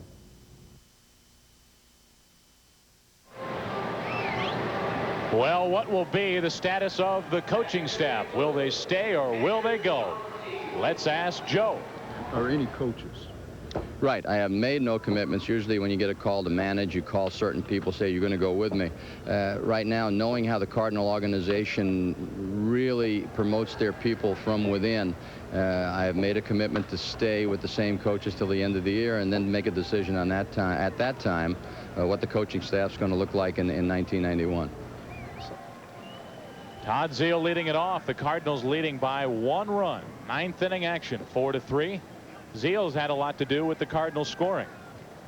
He started the rally in the 6th inning, in which the Cardinals scored 3 runs, and he has 2 singles in his last 2 trips to the plate. All the coaches are extremely popular with the players, and I can definitely tell you that the pitching staff is lobbying for Mike Rourke to stay. I asked Mike yesterday how much experience or knowledge does he have with Joe Torre. He said, well, we were both in the Braves organization, but Joe was catching at AA, Mike was catching at AAA, and then they traded Mike to make room for Joe at AAA. This is Dickie Thon. Todd Zeile is retired for the 2nd time this evening on a ground out to short. 1 away, bases empty for Pendleton. Well, will the Cardinals win in Joe Torre's debut as manager? Chances are getting better as we move along. The Phillies have just 3 outs left, and they will have to do some damage against the Cardinal closer, Lee Smith. And you know, a lot of people think that Joe Torre will name Bob Gibson as pitching coach. I really haven't talked to Joe about that, but I don't think that's the case. I don't think Bob wants to leave the broadcast booth. He's working as an analyst with ESPN, and he's enjoying that, and I don't think he wants to come back. A sky shot, foul. There's room for Dalton, maybe. Ooh, what a good catch he made, getting near the steps of the dugout. That's a hard grab to come up with. Dalton fearless and going near the dugout, and he showed it there. That's a high towering, and it comes slicing away. There is a lip there right where the steps meet the dugout, so it is a nice play. Also, speaking one final thought about Bob Gibson. Bob Gibson was not his pitching coach in New York or in Atlanta. By Joe's own words, Bob was his attitude coach. Rube Walker was his pitching coach. Rube is also in the Cardinal organization as a scout to Maxville. But Rube is not in the best of health, and I don't think he would be able to take over the role as a pitching coach for the Cardinals.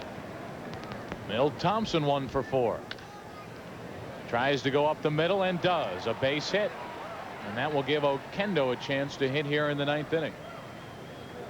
Milt Thompson picks up his 2nd hit of the game.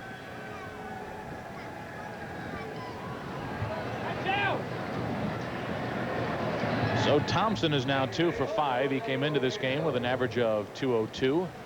He's at first with 2 out. Oquendo has a chance to try to extend the top of the 9th inning. Cardinals hanging on.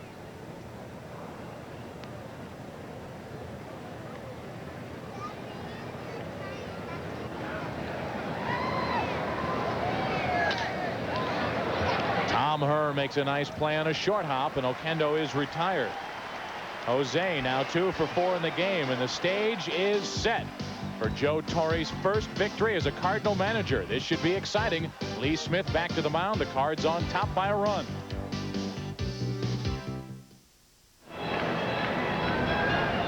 Every fan 15 years of age and younger with a paid admission to the Sunday, August 19th game will receive a lunchbox just in time for the beginning of the new school year. This custom designed lunchbox features an animated drawing of Fred Bird. That's Lunchbox Day, Sunday, August 19th at 1:15 as the Cards take on the Astros.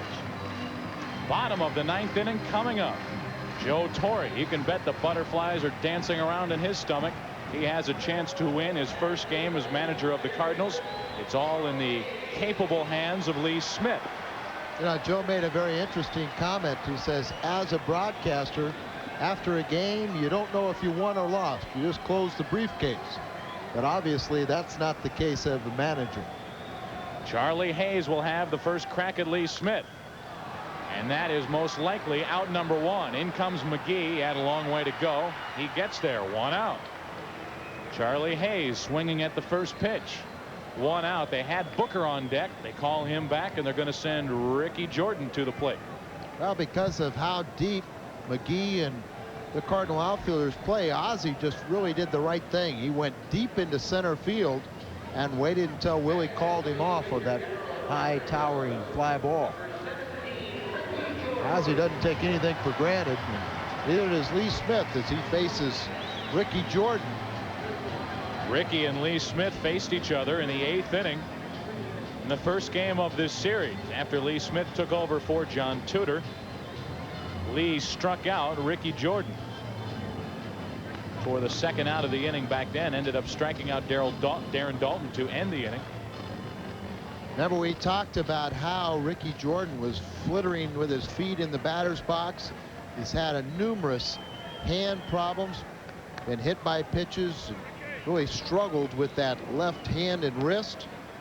But boy, the way his feet were moving all over the batter's box, he was jumping with the front foot, then picking up the back foot.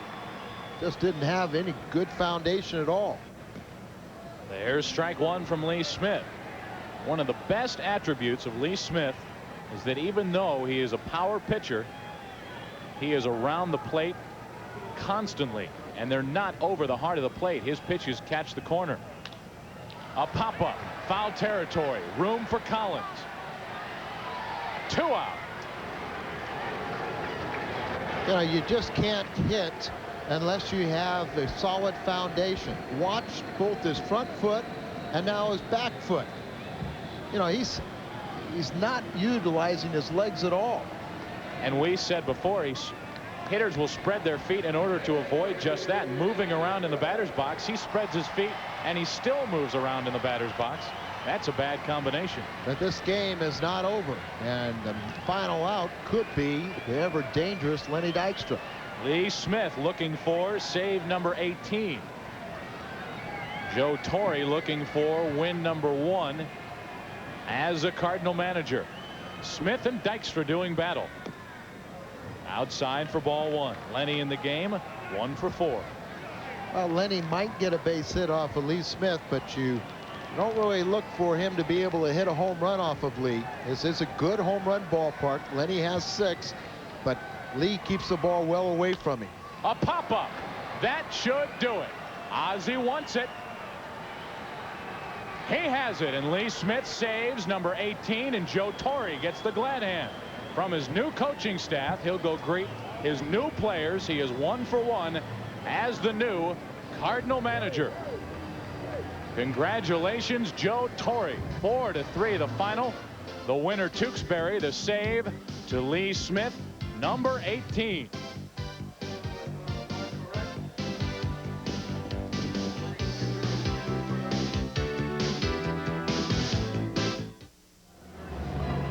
Well, the Cardinals win it 4-3 in Joe Torre's debut, and Hrabosky, he couldn't ask for a better game. This was memorable. Well, I think he could have asked for a quicker one and not such a long first inning, but isn't it amazing that the way Tewksbury started out, giving up so many hits, 5 hits and a couple runs the first inning, he did come the victor. And you can see Joe Torre right now kind of clenching his neck, trying to see that final out of this game, and a little bit of relief off his mind. And let's hope there's many, many more, not only this year, but the rest of Joe Torre's tenure as manager of the Cardinals. He could not wait for that ball to get down. He was up there pulling it down out of the sky as he looked from inside the dugout. What a great moment for Joe Torre, and I know you're happy for him. I'm happy for him, and we know the folks in St. Louis are thrilled to death, and it should be quite a homecoming for the Cardinals with Joe Torre at the helm when they take on the Mets tomorrow night. Well, Joe was an extremely popular player with the Cardinal fans, and there's no reason why he shouldn't be one with the Cardinals as a manager.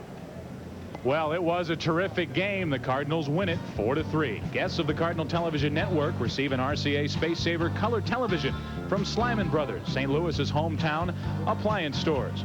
Remember, this game is brought to you by your friends at Anheuser-Busch, who remind you to know when to say when. Our next TV game on KPLR TV and the Cardinal Television Network will be tomorrow night against the Mets at Busch Stadium. Our telecast will begin at 7:30 p.m. Central Daylight Time. Check your local listings for the next telecast in your area. Once again, the final in Joe Torre's debut as the Cardinal manager. It's the Cards 4 and the Phillies 3. St. Louis Cardinals baseball has been a presentation of Bud Sports, aired through the facilities of KPLR TV and the Cardinal Television Network.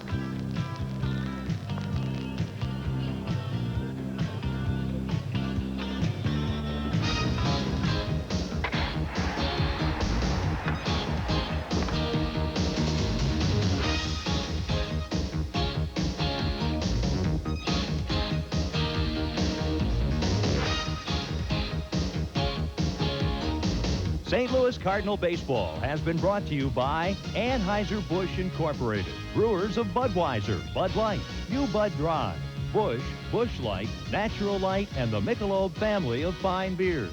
This game has been brought to you by Busch Beer. Head for the mountains of Busch. This St. Louis Cardinal game was brought to you by Hardee's, where you can find all kinds of good stuff, and by Meineke Discount Mufflers, American and foreign car specialists.